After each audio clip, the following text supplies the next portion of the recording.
And a very, very warm welcome. Monday night, 8 PM, the Online Darts Live Lounge returns. Episode 200, and you'll never guess what. We've got some good stuff, because I'm going to do this now.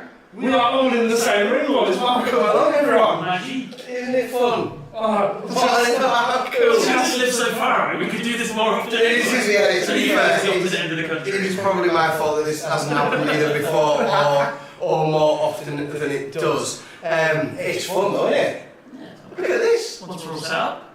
Yeah, look, we took a while to get set up, but we've got different camera shots and whatever, which we can go to, which we never thought we would. And look, this started, I had a look earlier, July the 12th, 2020. 200 episodes ago. We've come a long way, boys, and God, what was that first memory like? Weird. That very first show was in my mum's bedroom in lockdown. It wasn't even my room, I'd moved out. But just to be clear though, that was just you in your mum's bedroom. Yeah. Wasn't it? Wasn't the whole team? Yeah. You can press the mics up, we're echoing. We left the cameras on. No, they're off. It might just be the room in here, 'cause it's quite open in there. But we'll go with it. Echo. Shouldn't be. Everything is off. So I'm just double checking. That's off.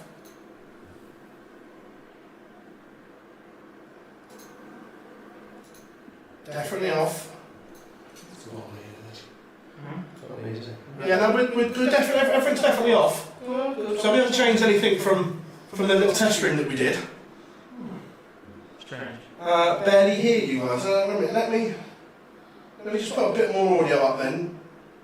Yeah, we did test this. I'll just worked very well in the testing stage, didn't it? It worked very well indeed. Yeah, I'll just up the audio levels a bit. But yeah, look, let's reminisce a little bit while we wait for the Euro Tour to catch up as well. This was just a weird and wonderful idea that we had, and it kind of worked. Yeah, it's bizarre, isn't it? Like, this space, what? How do I explain it? So, see, myself and Jar used to podcast on the Okia, and you've got the name of it there. So, with cousin Mike Duffy, we knew Mike was leaving to go and do football work. He wanted to get into a Watford party, he wasn't quite enjoying the darts. And I think the first time I ever spoke to you was in a hotel room in Minehead, wasn't it? Yeah. We got you on our show. And then, yeah, sort of, you told us your plans to leave live darts and go solo, so we had a look at that. And then lockdown hit. I went home, my brother watched a shitload of YouTube, and I was like, we need to be doing this. And then next thing you know, 200 shows later. That should just... I've just done something. That should perhaps work now. Give it a second, everyone. I'll just play with a few settings. Hopefully that should work. Let's keep our fingers crossed. That's it. There we go. This is good news. Yes, Barzy's fixed it. I was just playing with some software in the background. We were 2 clicks away from perfect, weren't we? One job. Sack him. We got there in the end. We'll get that on a t-shirt. Phil Bar's 2 clicks away from perfect. 2 clicks. But we've given, obviously, God, that's yours, right? Dan, when did you first become aware of the channel almost? Because, let's be fair, we've done some silly things in our time. Yeah, so it was... I think for a lot of people, I fit into that bracket of people where I'd always been a darts fan, I'd watched lots and lots of darts on the television, but I'd done a great deal beyond watching darts on the TV. And during lockdown, when everybody was at home and darts was a bit easier to access, but we could get away with watching more certainly. And just, I was a follower on the page. I watched you guys on a Monday night, followed the page on social media, and there was, at some point, I think it was maybe early 2021, maybe going into the 2021 World Championships, there was a post on the Facebook page that said, we are looking to make the team a little bit bigger, and I thought, I might be able to get involved in that. And when I think back to the early days of the things that I did with the team, because I didn't do a lot of this back then, do you remember when we used to do live text We had a period we used to do live text following the games, and that What was an a- idea! That Oh, the it was BBC arduous. do live text for their main sport events. Let's do that for the darts, yeah, because God, so that- many people are on our website looking at that, weren't That they? was so, do you know some of the nights that I spent in lockdown, like live texting every leg of an event that was going on, and then obviously over the time just did more and more, got to know you guys a lot better, and the people that interact with us a lot better, and then as different people have shuffled around and the team shuffled around, I've been in a position to sort of put my hands up at some point and go, I'll have a go at that, and I'll do a bit. I used to do a lot of pro tour streaming until they went weekdays. Oh, it's killed me, innit? The weekday pro tour, or the weekend pro tour stream was sort of where I really started being on a camera or talking on a microphone, and I never get to do them anymore. But I feel a bit sad about it because I loved them. But then that has been replaced with this regular spot on a Monday night, coming in and talking to everybody on a weekly. So yeah, it's been an interesting journey filled with, honestly, looking back upon them, some quite remarkable opportunities. There are moments in the last few years, 4 years, where I've found myself in a room with certain people or having conversations with people I never thought I would see anything other than across a room or with them on a stage, and I've spent 6-7 hours, talking to them, getting to know them, and it's been some experience. That's my job. Like when Yeah, I you managed to get paid when I for it, started is it? this, I worked for L'Oreal, for Christ's sake. Like, no, was it a lot? That was a model, surely. Something like that. Yeah, I was in credit control for L'Oreal when we started this. Like now, I refereed for Mervyn King today. Big changes. Yeah. Big changes. How about you, Phil? How have things changed for you in the last few years? It's been weird, isn't it? Because that everyone knows my journey and where I started and so on, and everyone knows that story of taking the gamble and jumping and doing it for myself, and that I was a pest before then, and I'm probably people say I'm still a pest now, and so on. But look, You need to be careful calling yourself a pest when we are literally 50 yards away from a school. It's close there's to a that, road in the way. It's yeah. fine. It's a big fence. But no, look, if you look, and I often go back to that light trigger moment when we were in lockdown. Look, we went to the pub and we had a good chat and whatever, and we were like, should we do this Gillette Soccer Saturday thing for Q School? And day one, it didn't go. Well, we went right. We'll do it like this. That lasted about 5 minutes. Yeah, we were going to rotate in and out so people can have breaks and whatever, and then we're like, we're just going to sit here all day for 10 hours. What the hell were we thinking? And it just like, we came off, and I don't think we fully understood the impact until we went on social, and we had all these messages of people watching our stream, even to the point, I remember it because Alan Suter went there. There was it was the assistant manager of Aberdeen, where Alan Suter is from, was watching us in lockdown, and it was like, wow. Why? Yeah, why? That's still the biggest question after this date is just why. And I appreciate that everybody in the chat room is here watching, and I still don't get why any of you have ever bothered. Is the main thing. Like we just sit here and chat rubbish. Yeah. And I don't get why some of you clamour to hear our opinion, but I'm grateful that you do. Look, it is great, isn't it? And look, we've come a long way, and like you said, this started in lockdown, and let's be fair, we were. Martin Lukeman's mum, yeah. Yeah, She used to watch Charles along. Pete O'Sullivan is Rianne's partner. Yeah. For all the women's. What used to surprise me, and it started during those Q School streams and the Pro Tour streams, is when we would have players in the chat room, and sometimes they'd be under different names, but we would know that they were players. And Doran, I'm going to drop him in it. He used to absolutely love a fake name in the chat room. and it used to every now and again I'd be on a stream and someone, it happened even quite recently, I think I was on, what was I doing solo? Maybe it must have been a Q School thing or something, and I got I think it was Q School, and I'd got a text message from the person who that person was in the chat room, and it blew my mind that these people are listening to me witter about darts. It's very, very cool. I just caught a glimpse of Kirk Bevins's Lederhosen. Traditional attire. It just threw me completely off my train of thought there. Sorry, our both, and look, and the way that these guys, like Gob said, have bought into this has been incredible, because you see other people just do a YouTube channel, and look, I get it, but we've built this incredible community off of us waffling shit. for want of a better word. It is, and it's not just. And you probably get it more than most. But I know a lot of the time you go to events quite a bit, Phil, and I've seen you there and I've been there with them. You aren't often in a position where you can interact with other people. You know, you'll be at an event, but you are hidden away in a back room somewhere and holding a microphone. But in the last couple of years, I've been really privileged to go. Probably you and I together have been to quite a few events around the country, and I've been to Premier League nights, and I've been to Minehead a couple of times, and I've been to all sorts of things. And it always staggers me when people know who I am. They'll stop me somewhere. My wife completely lost her mind when we were in Blackpool, and somebody just came and stopped, and I had a photograph. And she thought it was the wildest and strangest thing ever that somebody would want their photo taken with me. But these things have happened. The one that really got me was the very first time I worked a seniors event. Now, I'd gone there for the very first qualifier to work as OD, ended up having access to the socials for the seniors as well, and then obviously that turned into a job for a number of years. I'm not working with them at the minute, but been privileged to be in a position to be their press officer, social media manager. I've refed a game, I've commentated on the game. Like, things have just spiraled with them. But I walked into that room and I recognised a name, and the first player I ever saw in exhibition came to the pub that I first started playing darts in. My ex's mum and that owned it for a bit. Coming to an exhibition, it was Mark Hilton, right? Not the most well-known player, and to be honest, I didn't really know who Mark was before he rocked up at that point. I had BDO back in, spoken about that a lot, never really watched Sky. I walked in that room, recognised the name, was like, oh my God, had to go and tell him that you're the first player I'd ever seen, this is brilliant. And he went, I watch your show. Before I'd even said a word to him. Bonkers, I watch your show. Like, what are you on about? I came over to talk about the exhibition. Yeah, but I watch your show and it's, what are you going on about, Mark?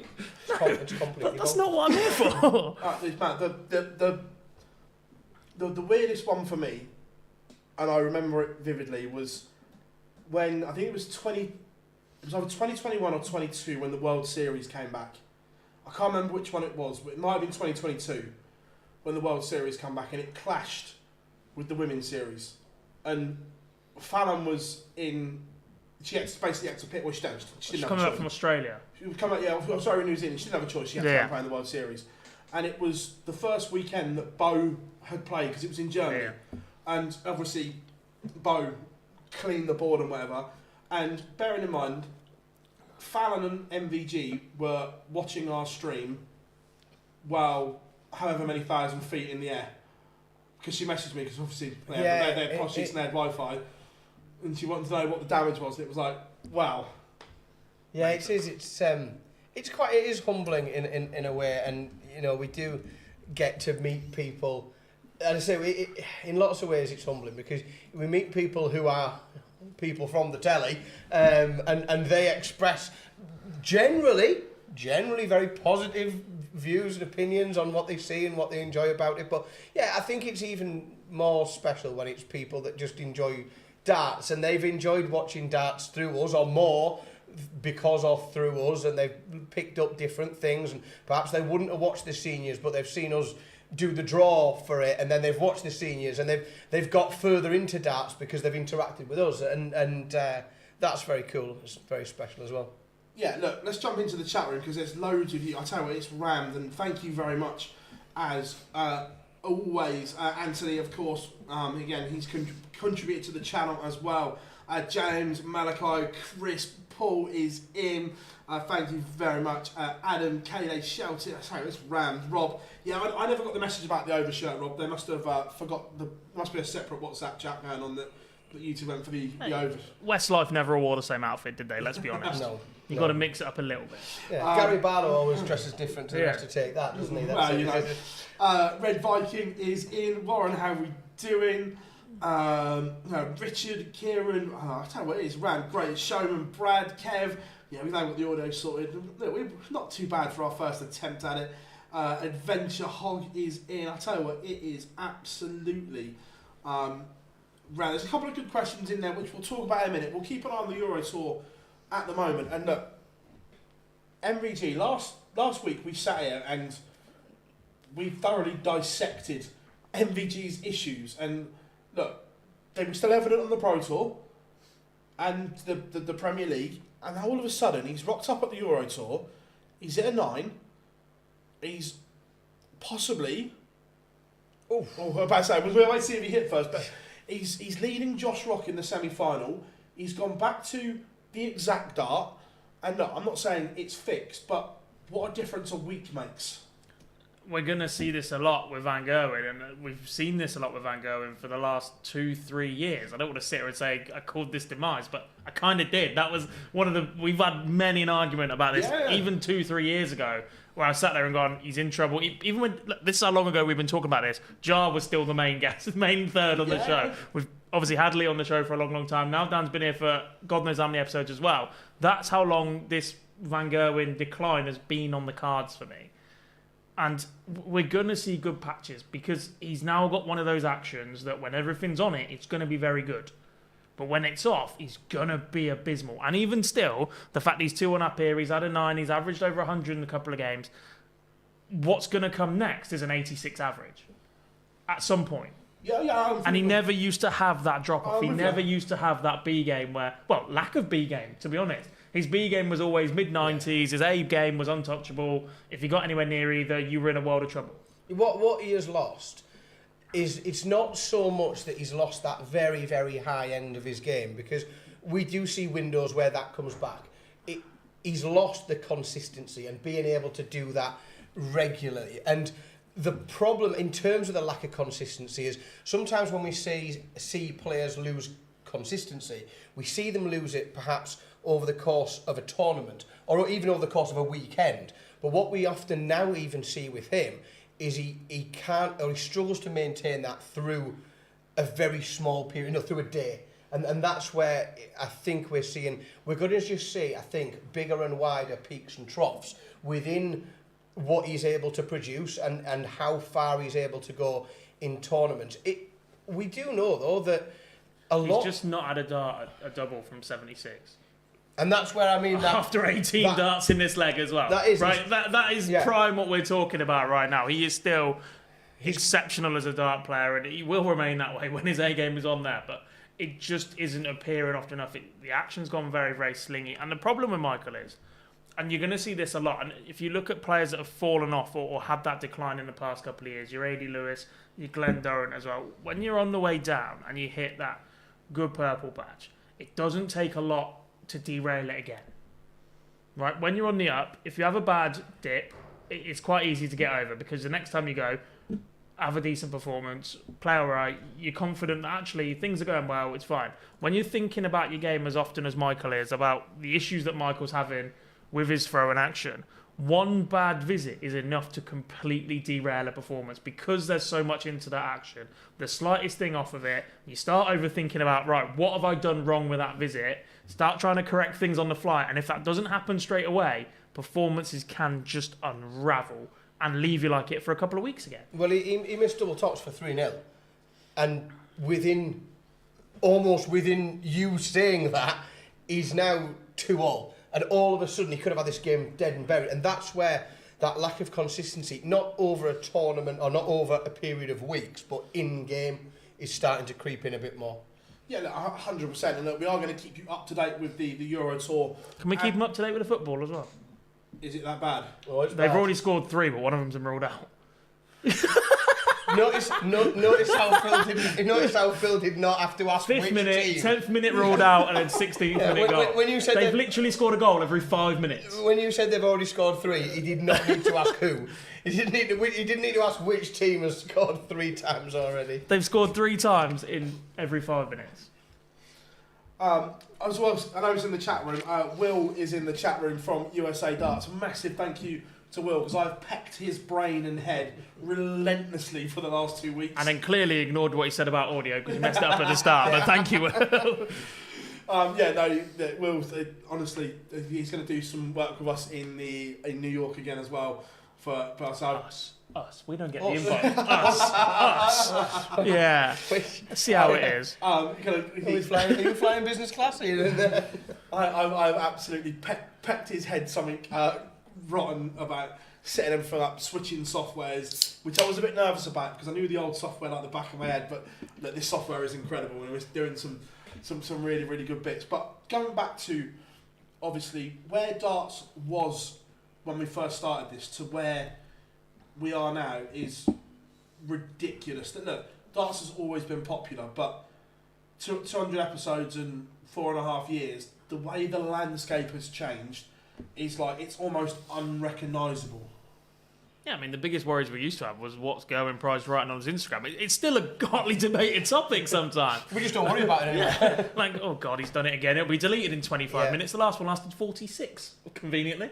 But yeah, it has changed a lot. You think about the changes in the top 4, the top 10 since then. You look at the players that have declined, players that have lost their tour cards in that time. Just look at the cohort of players that fell off the tour this year. Your Simon Whitlock, your Mervyn King, your Steve Beaton. They've been in the game as long as any of us have been around, and before that, Steve Beaton was winning the world title the year I was born, for Christ's sake. It's just been darts for that long.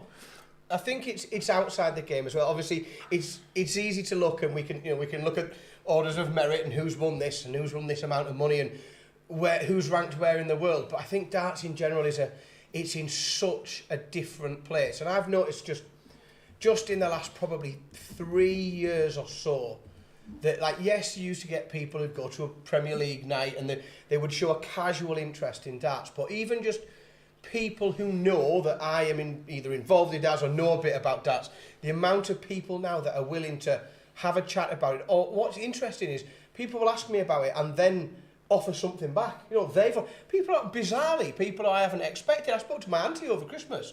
I never would have thought in a million years she would have watched the darts match. And she, well, we watched this and we watched that, and he did well against it. I thought it's gone so far outside of, where we thought darts would interact with the rest of the world. I don't think anyone that tells me they predicted this 3-4 years ago is a liar, because nobody saw. People might be able to see potential, but nobody saw that it would be this far into the public consciousness as where we are now. Oh no, 100% not. And just breaking off quickly because we were laughing. So MVG won his first 2 legs in 14 and 15, then 18 and 18 for Josh Rock, and since then he's gone 11, 11, 12. No, I was laughing because Patrick went and Chizzy still hasn't won a major. We outlasted the BDO. Well, to be fair, 2020 was their last world championship. Yeah. You laugh. We first had our original conversations around that sort of time when the Indigo was the biggest disaster, and I still feel so sorry for Wayne Warren to this day, almost the forgotten world champion in all this. And we were looking back over that period. That's one thing, that Wayne Warren is pretty much the forgotten world champion, to the point where I can't remember the last time I even saw his name mentioned and him playing in anything substantial. Hang on, did he just call him a world champion? He did. What's that? Did he just call him a world champion? I said forgotten. Did he just call him a world champion? Have you heard that? Do you remember all the shit he started with Bo Greaves? And now he's just called Wayne Warren a world champion. He's the Indigo world champion. Yeah. You can't announce him as the Lakeside. He can't go Lakeside. But do you know what I mean? He's not even playing anymore. That's ridiculous. He played the first seniors worlds, didn't he? And I've not seen him since. He might have played the Super Series once after that, but I don't recall it. No, I can't remember. In fact, I remember, I think a few times I'd maybe asked you, even just in passing, is he doing this? Is he going to the seniors? And just, not around, which is a big shame, because he was capable of some very good darts on his day. On his day, Wayne couldn't have chuck a dart. And it's a shame that we're not seeing him on the regular. And you look at, when we've been to loads of seniors events between us, you probably more than anybody, all of them, I think, haven't you? Well, to be fair, I missed 2 floor events, but in the chat room here, we're saying you've certainly outlasted the Jacklins and whatever. I hear a little whisper and a rumour that there was a redraw in Torremolinos. What's that? There was a redraw in Torremolinos. Of course there was a redraw. The redraw was already on the order of things going on. I'll be honest, I've done it once for the seniors. 11 o'clock draw, 11:15 redraw. They announced the redraw before they'd done it. I'd put a player in to a qualifier that had already qualified, and because they were a seed, I had no choice but to do this draw again. Did you feel a bit Jacqueline? Yeah. But yeah, just maybe MVG has just beaten Josh Rock, and again he looks fired up there today. He looks ready to rumble. But it looked, when Josh Rock levelled that up, my phone's over there, but I would have thought, I fancy a bit of that. He just looked like Michael had 2 legs where, even if you take take the numbers away, just the way that he was playing, the way he looked at the hockey and how frustrated he appeared, it just didn't look comfortable at all. And then it immediately come back. But it goes and it comes, doesn't it? Yeah, no, 100%. But yeah, going back to what we were saying there, Wayne the forgotten man, that Makuru won then as well. That was her second in brackets, I think it was at the time. And look, the Indigo debacle was obviously the nail in the coffin and so on. And we're talking about the landscape, that remarkable that a massive cornerstone of the darting foundation has gone in the last 5 years as well. Look, when you look back of the BDO, forget what we see now with the PDC. Without the BDO, the PDC doesn't exist, and I think a lot of people forget that. Look, yes, Matchroom, Matt, Barry have taken the ball and taken it to the stars. I fully agree, but without the BDO, none of this exists. I get that, but what I don't want to do is have that conversation every time. Like, it has its place and it will always have its place in history, and I think that's important. But what I also don't want is, I can't believe I'm going to do this on my final show, I don't want I'm going to call it the Della.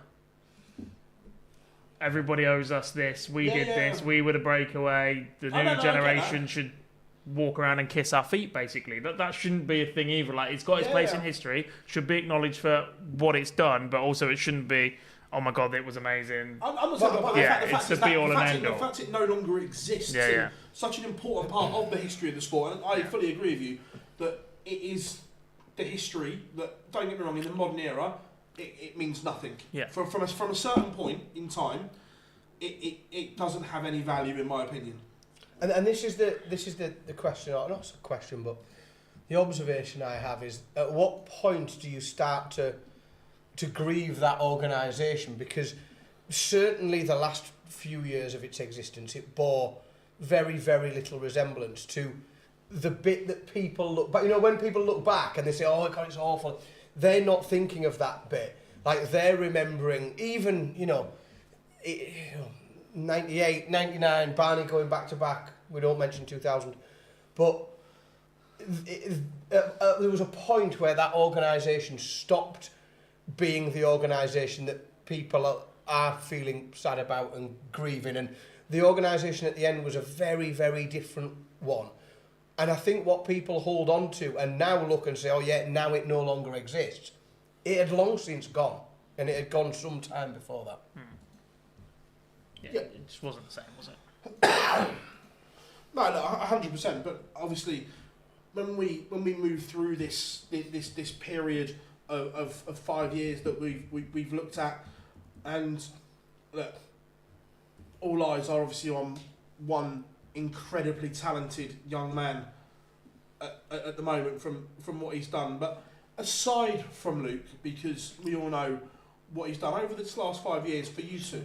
I thought we'd got onto night 11 of the Premier League then when you started saying I thought we were going to talk about him. We'll get there, because he's still chasing that record. Go on, the other amazing young man in darts, is it? Who's had the biggest impact in the last 5 years, other than Luke? Because obviously what he's done is incredible, but who else has had that impact? It's got to be Fallon, isn't it? Has to be. Yeah. In terms of... She bridged international news. She was getting tweeted by Billie Jean King. Like, I don't think Luke's impact right now is as great as it is if we hadn't had Fallon do what she did a couple of years ago. Because that undoubtedly put eyes on the sport and new generations and all of that sort of stuff anyway. And some of these things are already in place. Luke has just greatly accelerated them. Yeah, and I think people will take exception to you saying that. But that's because they're answering the wrong question. You know, the question isn't who's earned the most money and won the most things. If you want to just break it down for impact, well, what does impact mean? Well, who's changed the sport? And if we talk about where it's at now, the reason why there's so much more money in the game is because there's so many more sponsors. The reason there's more sponsors and more prize money for people to win, and all the TV deals are bigger and everything, is because more people are interacting and aware of it and engaging with it. And that started... In terms of, if you want to really look at where the numbers started to move and shift, that started with the mainstream media picking up the Fallon Sherrick story, and that's where darts really got the afterburners on. And everything since then has, yes, it's kicked on and it's gone further and further, and it's exponentially so since Luke's done what he's done. And yes, there are other players that have contributed to dragging up the standard and making sure that when people do go to a Premier League night, they are treated to some of the best darts of all time. You know, the moments, darts has been quite lucky, the moments that have been created, you know, the Michael Smith, Michael Van Gerwen, both on 9 situation, that adds to it. But all of these things have just gone further and moved further and further forward since that mainstream input that came from Fallon winning those games. Oh yeah, 100%. I'm with you there, because darts had always been popular, but they never captured the mainstream. We hadn't seen dart players on Good Morning Britain going from Good Morning Britain to Capital Radio to another breakfast show, to another one, back to Ali Pally to do more media, back to do this, back to do that. That was the first time that I can remember in years. That beforehand it would have been back in the 80s and so on. Yes, the mainstream would have been involved more, but that was the moment that darts literally broke through. And look, I know a lot of people hate this phrase, but I actually quite like it, because it was on. She did smash the glass ceiling in that respect, because she put darts in a place where no one else at that time physically could. In the front page of the New York Times, like I say, all these mainstream media things, and yes, Luke has come along since and we've gone to another level entirely yet again, but like, I think you've made a really good point. Without Fallon, would the boom have been as big this time? I'm not so sure. Well, no, you are building on a platform, aren't you? If you think of it, it's like a reverse pyramid. But you need something to build upon, to fan out to. And what she did was she widened that arc and she widened that appeal, and those people that were interested and picking the stories, and the amount of people that cram into press rooms or additional press rooms, because there's that many of them in there with you, and that it was Fallon that widened that scope, that meant that when Luke comes along, all of the mainstream media were in the press room. They were all there and they were all watching Luke Littler, whereas without Fallon, they hear about Luke Littler somewhere else. They hear about it anecdotally, but they're already engaged with the game at that point. So it just gave the sport a much bigger platform to build upon. And there are times when I look at it and go, do you know what? I genuinely wish that hadn't happened, because I look at the way that some of the mainstream media cover it now compared to other sports, and I used to really enjoy the fact that darts wasn't covered in such a way. Like, it was a little bit more responsible, it was a little bit more sensible. If somebody made the front or back pages of a tabloid paper, it's because they've done something ridiculously fucking stupid. Now it's, or someone's got a new girlfriend. I don't give a shit. And I don't think a lot of people give a shit. But that's how big these players and names are now. Oh, they're rock stars.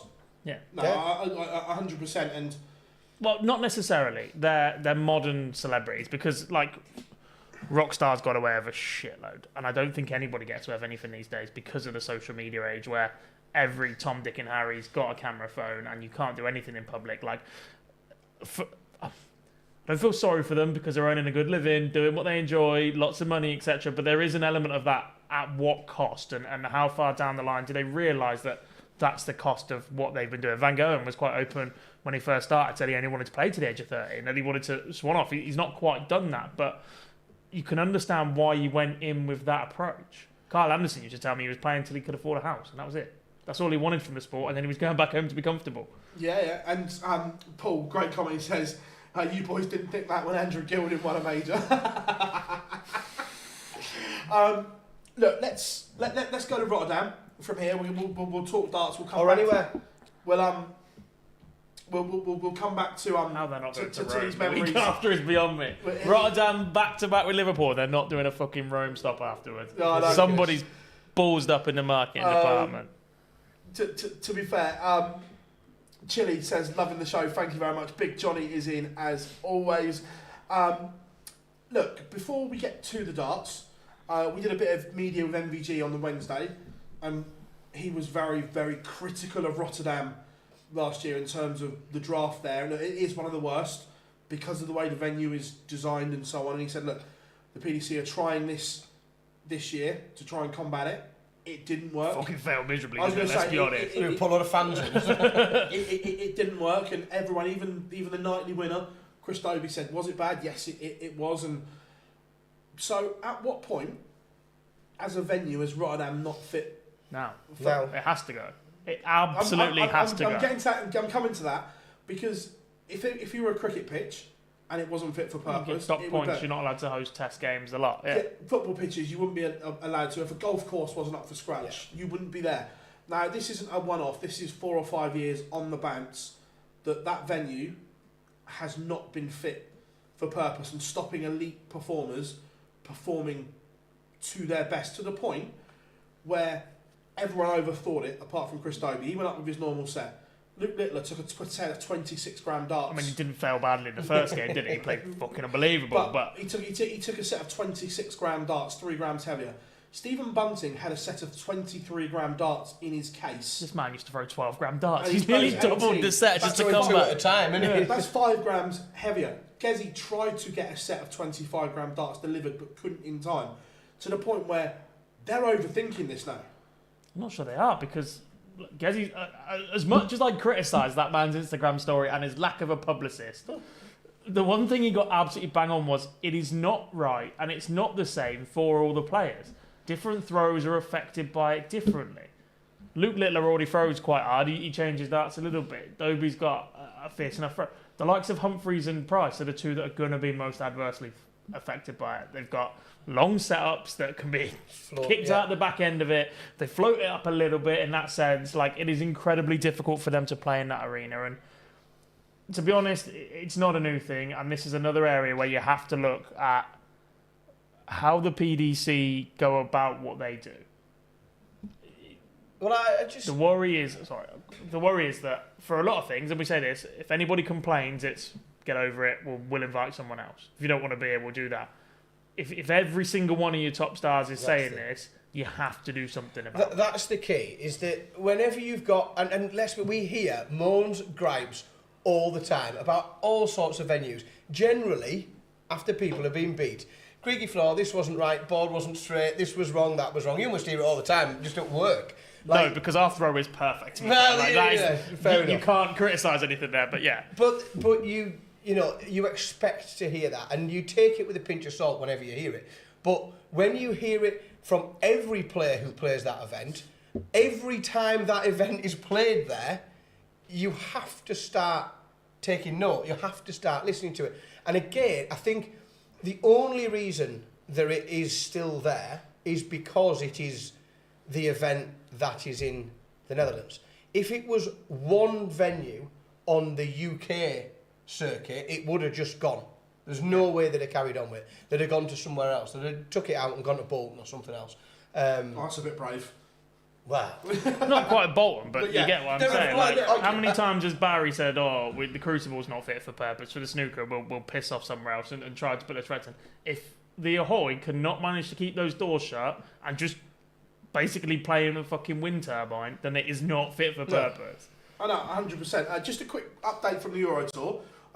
Jan van Veen is 3-0 up on Luke Littler, and Luke Littler has just done a dart swap. He's Peter righted it. And the first one fell out. We've just seen it. Also in the chat room, Paula is in from Cyprus. I hope you are good, Paula, enjoying the sun.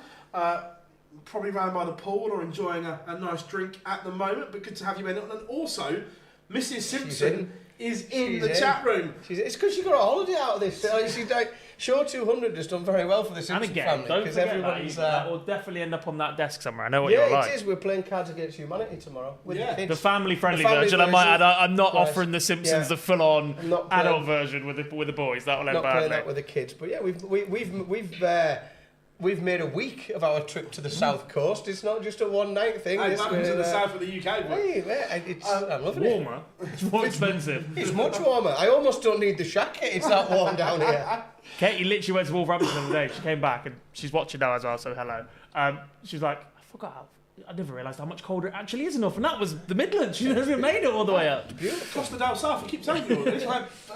But going back to Rotterdam, the issue is it holds 11,000. Now I know God won't like this, but it wouldn't be the same if we didn't bring it up.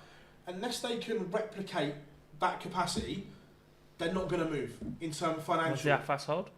The AFAS is a lot smaller. Not the AFAS, the other one. The Ziga Dome. Yeah. I haven't been to the Ziga Dome. I have. I know you're saying you have. I don't And know what that the holds. top tier was closed when we were there for the World Series event. The AFAS Live is definitely smaller.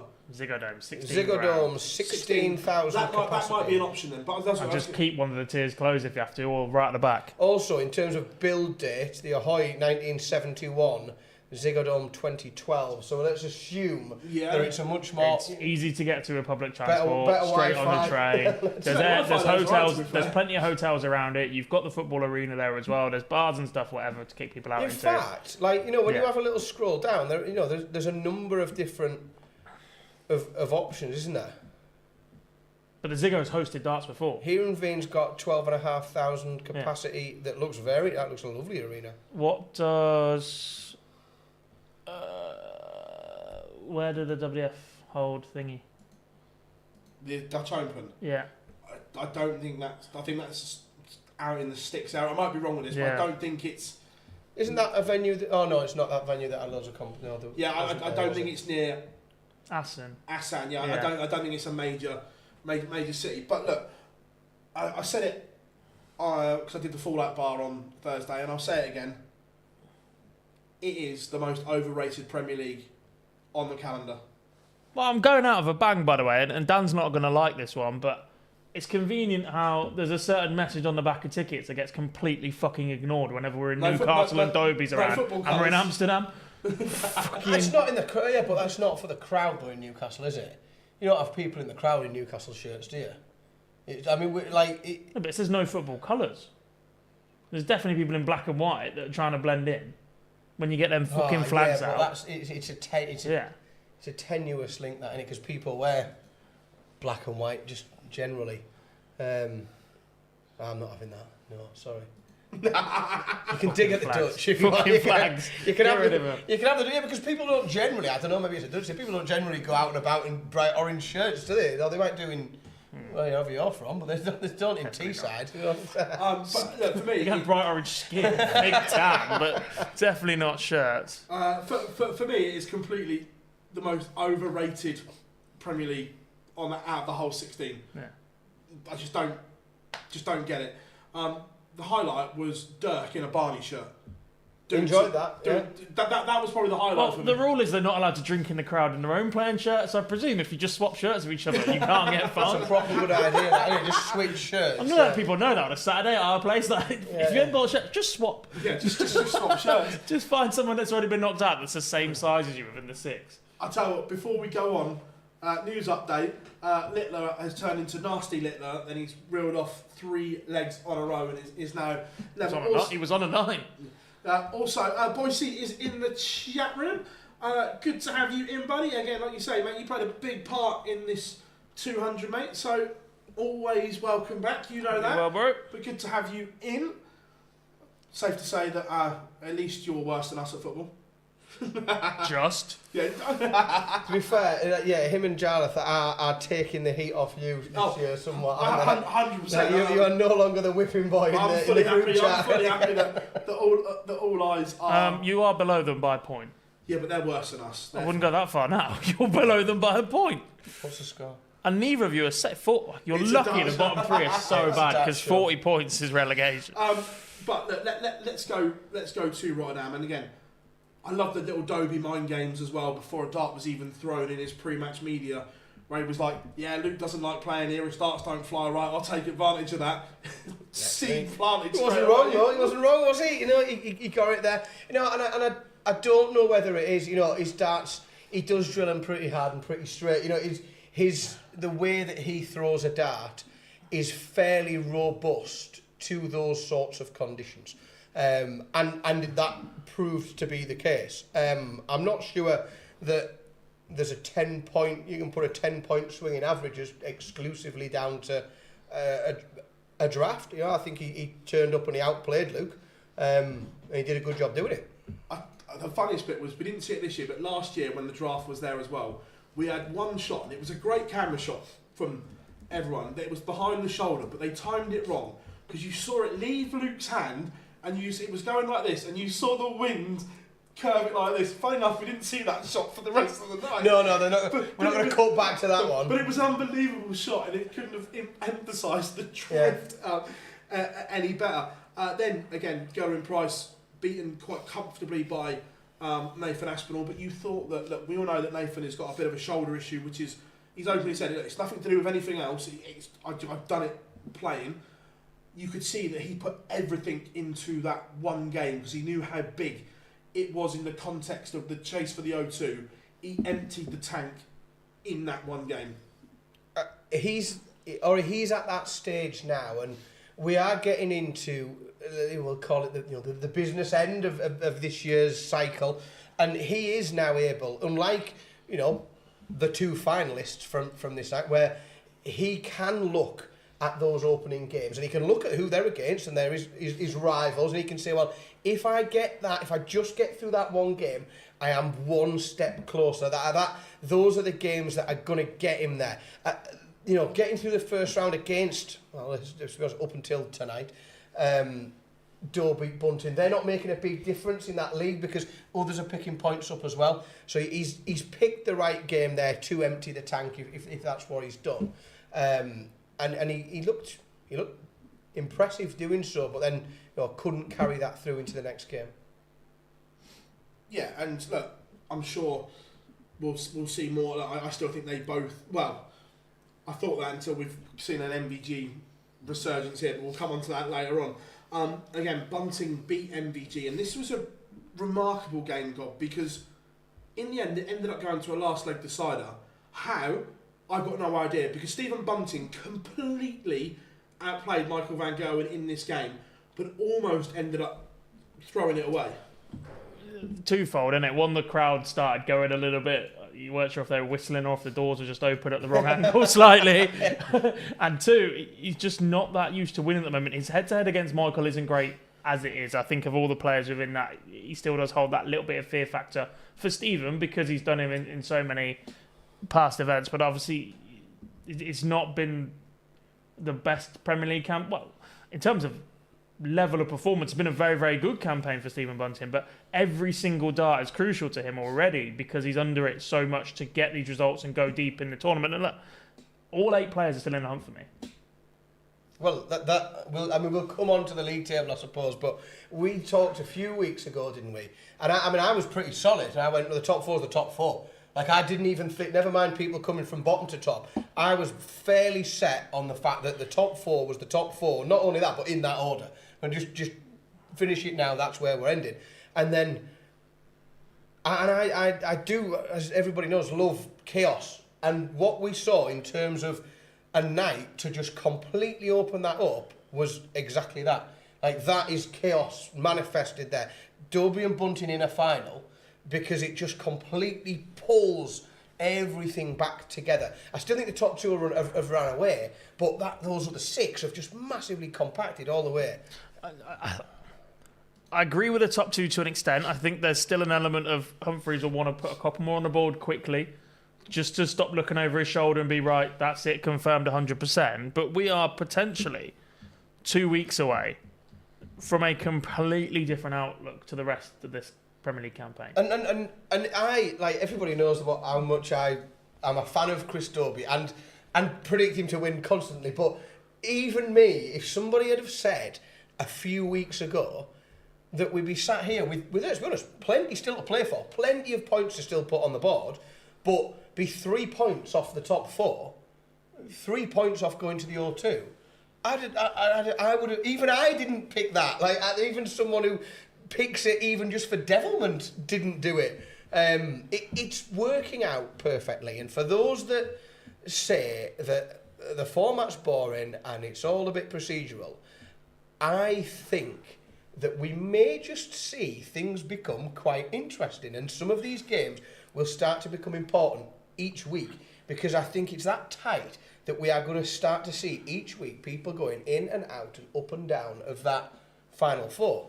And that's what we want. Like, what we want from this format, if it works perfectly, is towards that back end, people are constantly in and out, where all those games mean something and there's plenty to play for on the final night. And I know we're going to look ahead to the fixture in a minute, but this week's fixtures have come at a really bad time for those that are defending those positions as well. If you look at the 4 games you've got, Humphreys, Aspinall, Humphries wants points on the board, but if Aspinall takes him out early again, he's just that looking compacts over his even shoulder that more, little yeah. bit more. Van Gerwen, Littler. If Littler gets the better of him, Van Gerwen suddenly going, right, I might be out of the top 4 this week. Cross Bunting, one of them's guaranteed to gain ground on the players above them. And if Chris Dobie does a job on Gerwin Price, suddenly with 4 weeks to go, this Premier League's going, oh my days. Yeah, there's going to be about a couple of points between everybody in the middle of the pack. Between everybody. If Bunting's the one that wins that game against Rob Cross, everybody is suddenly a weekly win away from being in the top 4.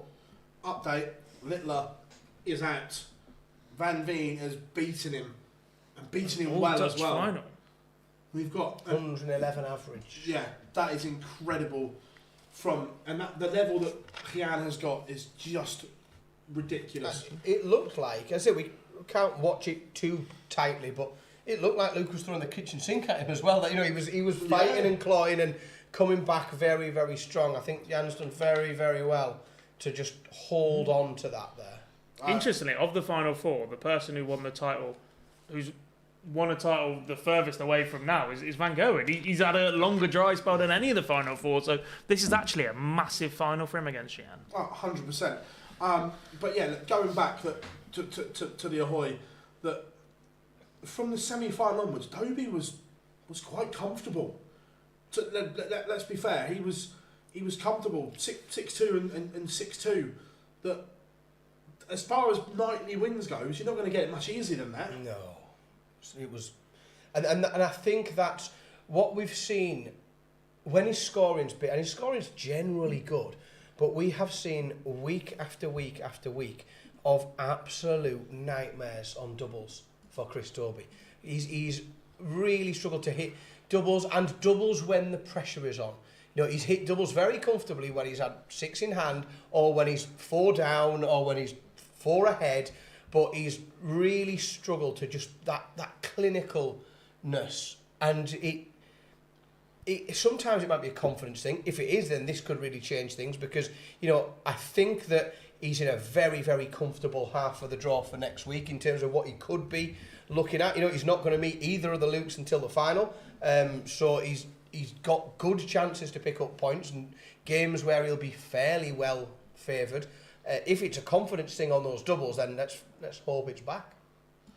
Yeah, and look, congratulations to Chris, because at one point I didn't see him winning a night, if I'm being honest. He didn't look likely, but he's dragged himself back into the mix. And look, we head to the Echo Arena this week on the banks of the River Mersey with everything to play for, and come Thursday night that we're either going to have a real clear indication of who the 4 are, or, as Dan says, we are going to have absolute chaos heading into those back ends, and I'm thinking go to Birmingham after Liverpool and so on. It could be absolute carnage, or it could be clear cut. Yeah, I mean, this week you expect Bunting to be the crowd favourite, especially if things go well on Wednesday night.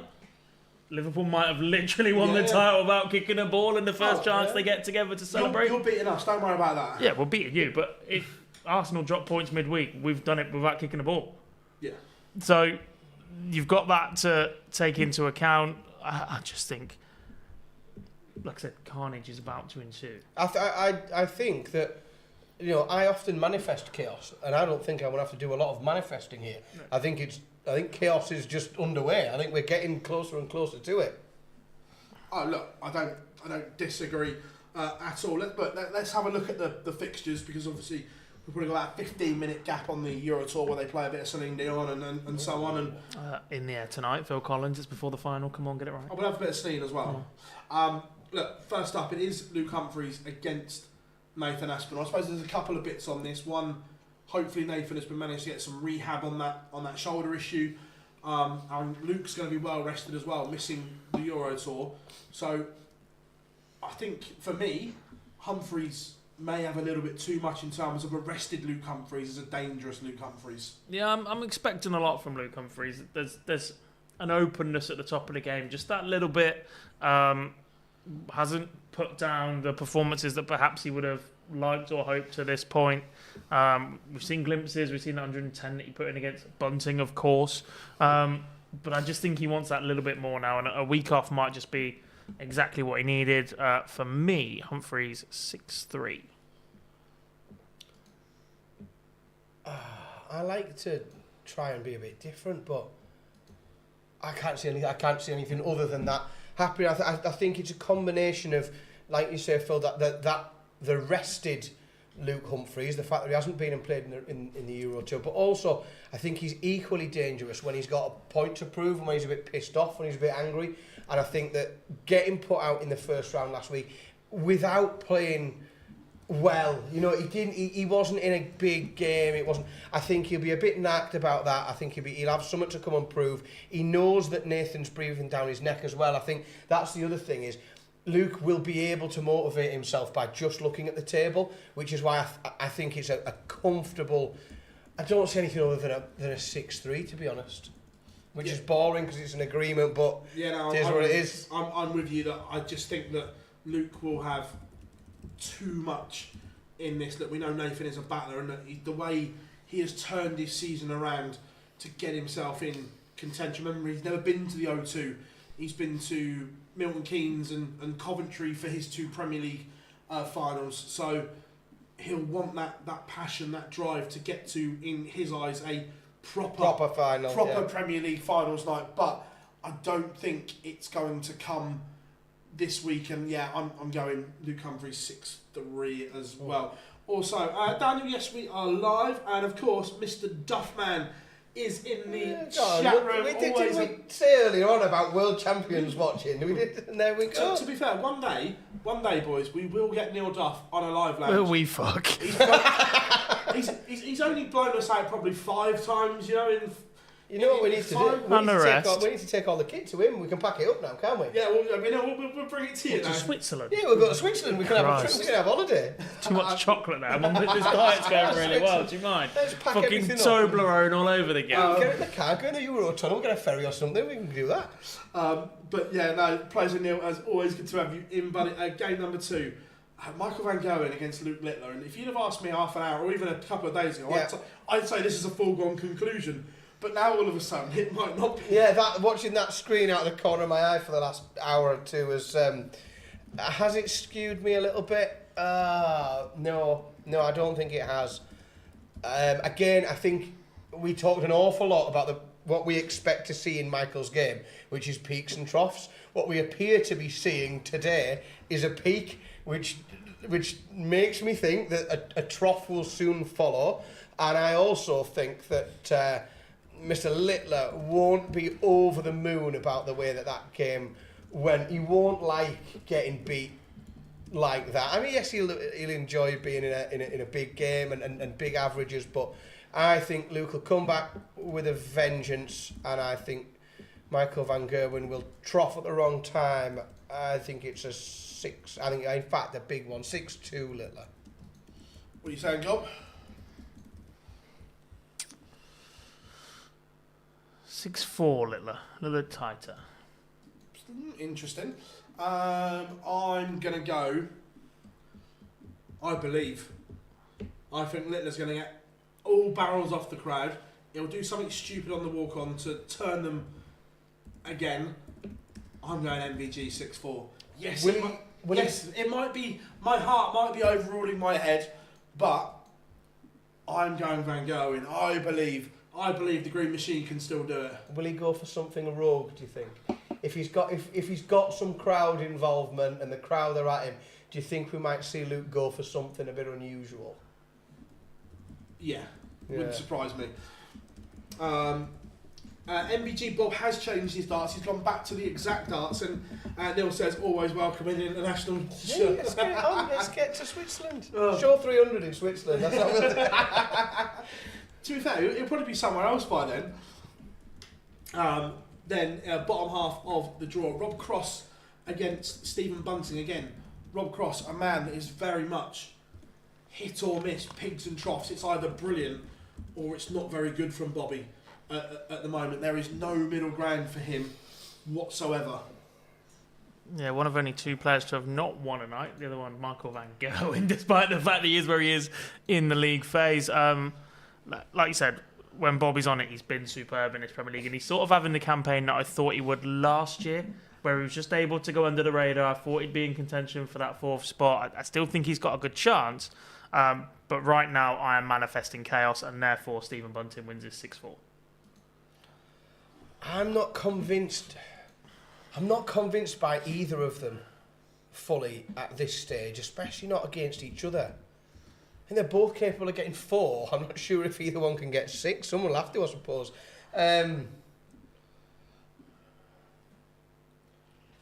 Cross 6-4.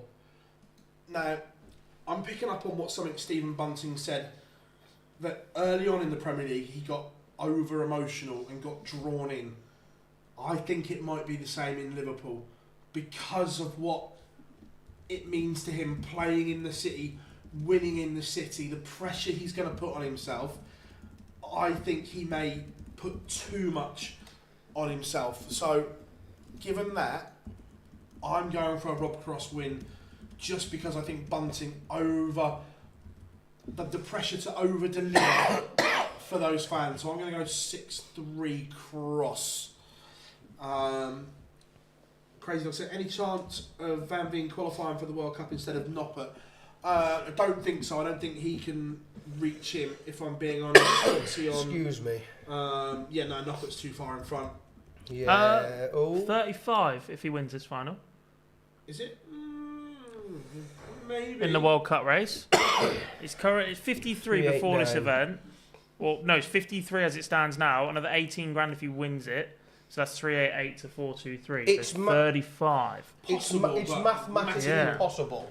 But it would probably need Danny Noppert to not play any darts. Danny Noppert's lost first round in 4 straight Euro Tours. Last year he did that on only 3 occasions in the entire Euro Tour. I think he'd have to not play any darts, though, between now and then. It's mathematically possible, but he'd have to not win a game. He's got a month, May the 14th. Yeah. Just under a month. The final game in Liverpool, is Chris Dobey. That's where I was going with this, against Gerwen Price. It'll be interesting to see what reception Dobey gets in terms of a football. We all know that Liverpool is quite a passionate football city. And excuse me. Newcastle beating Liverpool in the cup final, and Dobey again likes a football bit on social media. I'd be interested to see what kind of reception he gets. I don't think we'll be asked. We're not bitter. Fairs. He's not mank. I mean, it's fair. We are universally loved, generally, outside of Sunderland. It's like easy to predict, I think, this one. Not a challenging one. 6-0. Gob, how many legs are you giving Gerwen Price in this one? Better not be giving him 6. Don't know, but I'll give him the win, because we're manifesting chaos. 6-3, Chris Dobey. There we go. Well, you can't do it. I can't do it. You can't. And you? I just think that Gerwen Price overall is playing better darts than Chris Dobey.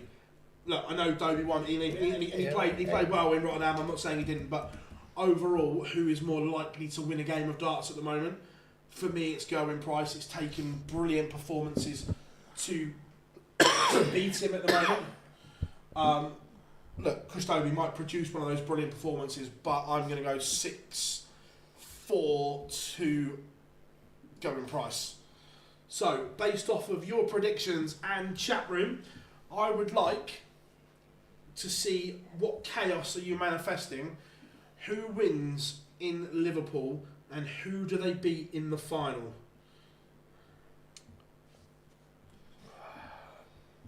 The winner will come from the top half, and it'll be Luke Humphries, who will beat Rob Cross in the final. Close.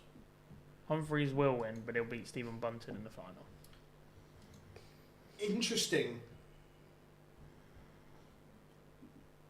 Michael van Gerwen doesn't make the final. Grow up. Wins sort yourself out. Oh my word!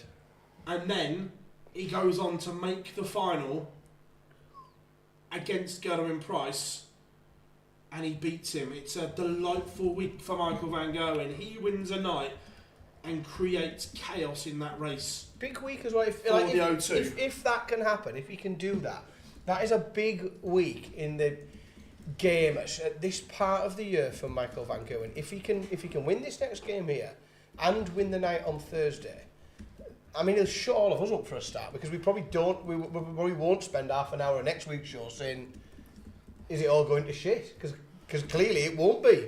But he's going to have to win a few darts matches before we get to those conversations. He is, but that's how we see the Premier League kind of going. That the Euro Tour final is probably about 5 minutes away. Jan van Veen against MVG, and again, it feels weird having a Euro Tour on a Monday, but odd. Yeah, stupid. Did they not know it's show 200? Yeah, how dare they? I think it's outrageous. Silly Germans. Do they not know who we are? It's outrageous. Have a word with yourself. Come on, I man. shall write a letter. A strongly worded email. A letter, mate. No. Emailing people. I mean a letter. To them or to the Pope for having Easter Monday? Because that might be a bit difficult to them. I won't be writing into him. I won't be expecting a quick response. I don't think the smoke's gone up yet, has it? No, I think I might write a strong letter. Send it recorded delivery. What's the German Grand Prix? Final. Yeah, we're just waiting for it to get going. Obviously, that they have to go and bull up and get themselves ready. Have a little practice in between the semi-final and the final, and so on. But look, overall, the actual Euro Tour itself has been a really good Euro Tour. I've enjoyed this one. I've been driving for 12 hours in the last 2 days. And then was on a family holiday. So I haven't been able to take in a great... In fact, these last few hours here is probably the most darts I've watched for the last few days. But catching up on just who's beaten who and who's had what results, it looks across the board like a really good and quite watchable event. It looks alright. Like I said, I've done the same as you, mate. I worked Saturday night, and then yesterday I watched Liverpool and the ice hockey playoff final, which for the second Sunday in a row I've seen an overtime victory that was more tense than it needed to be. That game face-off was at the same time as Liverpool kicked off yesterday. Do you know what time the ice hockey final finished last night? 9:15. Oh. Double overtime, full-length periods, because it's the final instead of 3-on-3 for 5 minutes.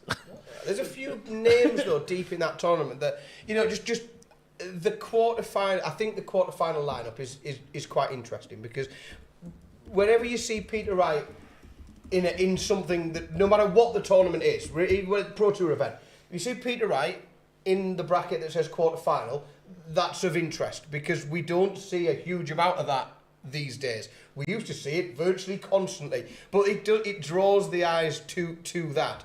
Similarly, whilst it's not on the same scale, with Christoph Ratajski as well, it's not such a long time since we were seeing, what was his semi-final of the match play? He had a really big couple of years, 18 months or so, and hasn't been able to consistently come back into those, later stages of tournaments.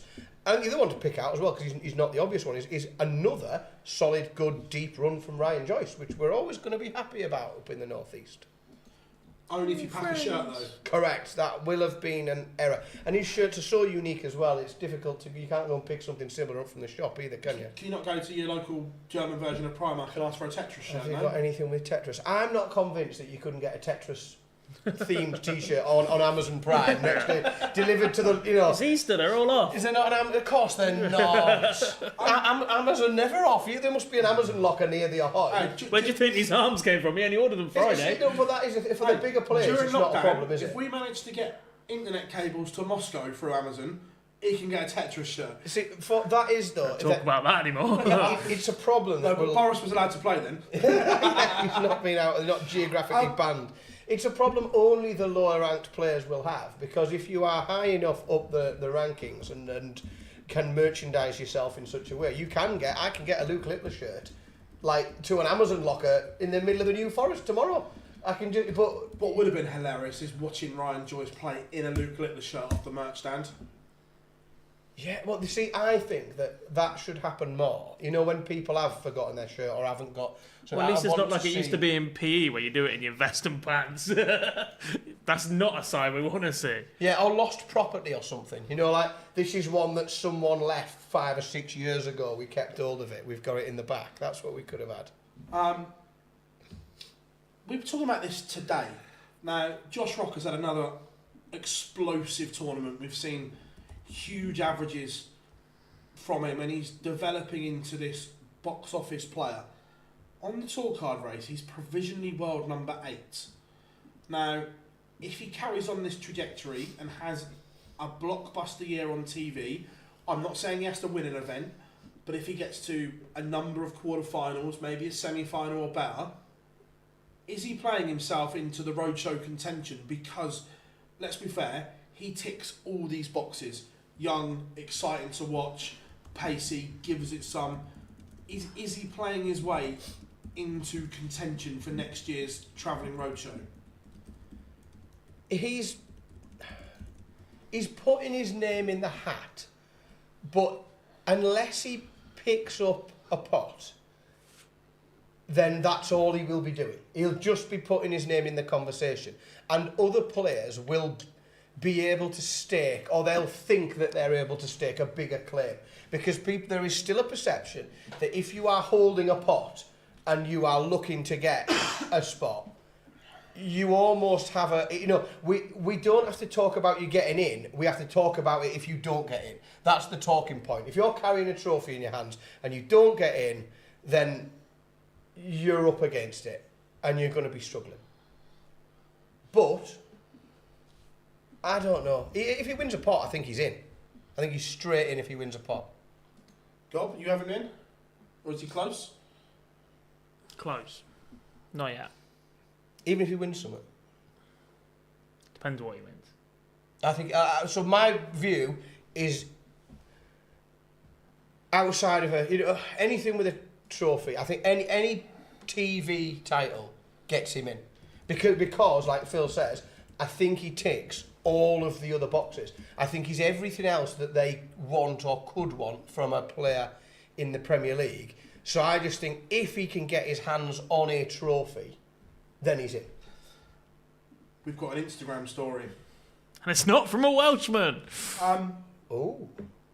I don't have Instagram. I'm not. Bearing in mind, we have no sound, so I don't know how it sounded. However, judging by this, I don't think it was particularly great. Luke the Nuke has effectively just ruled himself out of any more Euro tours in Germany. Shouldn't have been in Germany, but had to play it anyway. Next one in Germany for me is Dortmund, and I'm glad to say that with the hand across his face.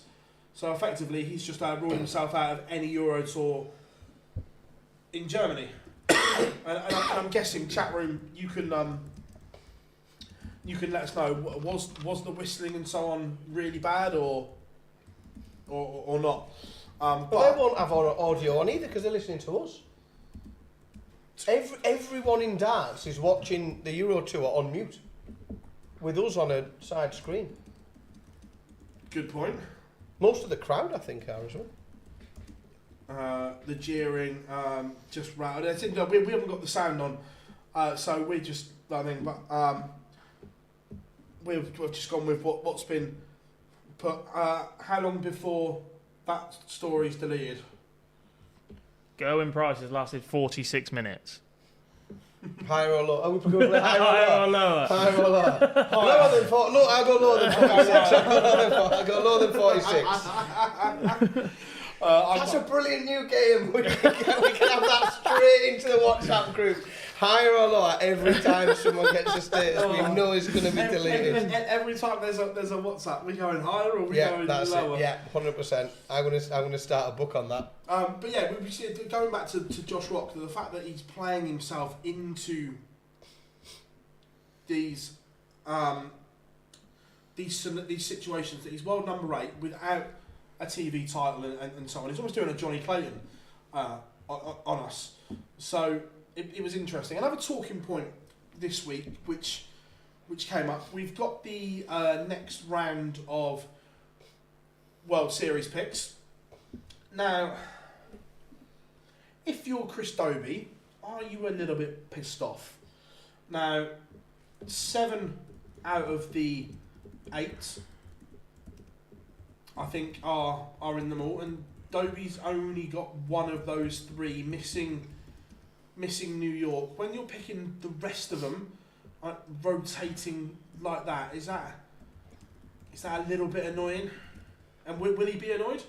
I think it all depends on the context and the conversation in which it's taken place, doesn't it? I think that Chris probably still considers himself fairly lucky to have got the Premier League spot this year. Like, it was a contentious pick. Whilst I wanted him in, and many others did, I would say there was an equal amount of people that offered an argument to somebody else or a number of other players. So I think he probably is still considered lucky for getting that Premier League spot. And I think if he then doesn't get all of the other bells and whistles that generally go along with that, I don't think he could probably feel too aggrieved, because the other side of that is probably that those invites have been extended to players who maybe feel that they missed out on a Premier League spot, and where they haven't been offered that Premier League spot, they have been offered something, something. They've been given a little bit of something to go and get on a bigger stage, get their name out there a little bit, have that experience, earn an extra few quid, get a bit of appearance money. So I think there's probably a little bit of a balance there. But I think that Chris is probably mature enough and sensible enough to understand that. But that's not to say that he might just be raging furious and hoying things around his bedroom when he finds out. But I'd like to think not. I love how you think he's going to do it in his bedroom and not in a house that the man probably owns. Like he's some little child, but No, I get what you're saying. He's got kids and a wife. You don't do it publicly. I think it might be a bit of a blessing in disguise. Yes, he might feel a little bit aggrieved. It might just put the bit between his teeth to go and put in a response, and then the PDC gets to go, yeah, but look, we were right, weren't we? You need an extra year. Fucking hate that line, grow up. Yeah.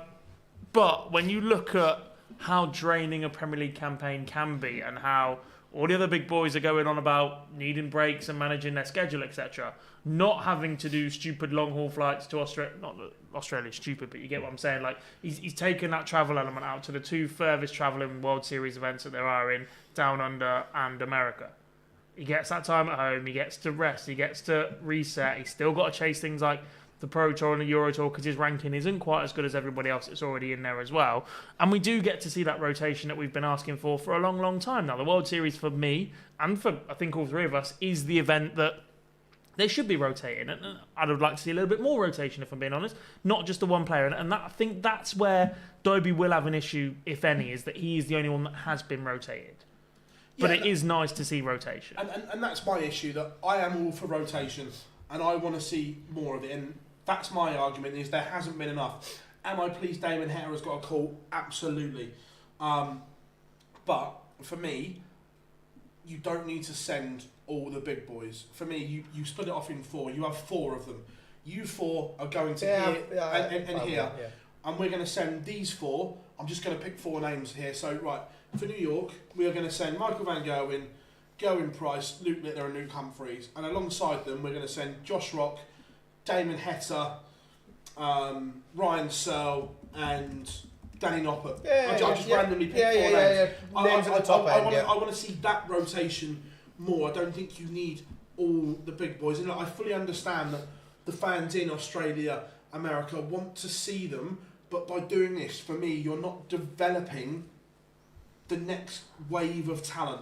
And that's something that I think, for me, that is the one negative in darts that needs to be done better, is yes, we build these 8 and these stars and we build them extremely well, but we don't build the talent underneath enough. And for me, that's something that I want to see more of, and I think that's something that we don't do well enough. But I also do appreciate that those fans want to see the best players in the world. I fully understand and that. It is for but the players that we're suggesting that they're replacing are in the conversation to be the best player in the world. That is fluid.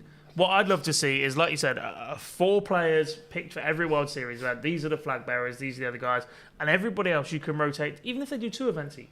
Because Australia and New Zealand would come as a pair, so you're going to send somebody down there for 2. Everyone else should get 2. Is that 8, 9, whatever it is? You can balance it out so the players get 2 within that rotation and work it out. And they could be announced right at the start of the year. The challenge is finish the World Championships, pick your Premier League 8, your 4 players that are in every Premier League, every World Series event if they want it, and these are everybody else that was in contention or close or in and around it, and these are every World Series lineup you're going to see for the rest of the year. Now, if people want to change or whatever else, then fine, but these are the pool of players that we're picking World Series from, and if you want to be in that next year, work harder by the time you get to the World Championship, because so much of what the PDC do is just that little ubiquitous, is that the word?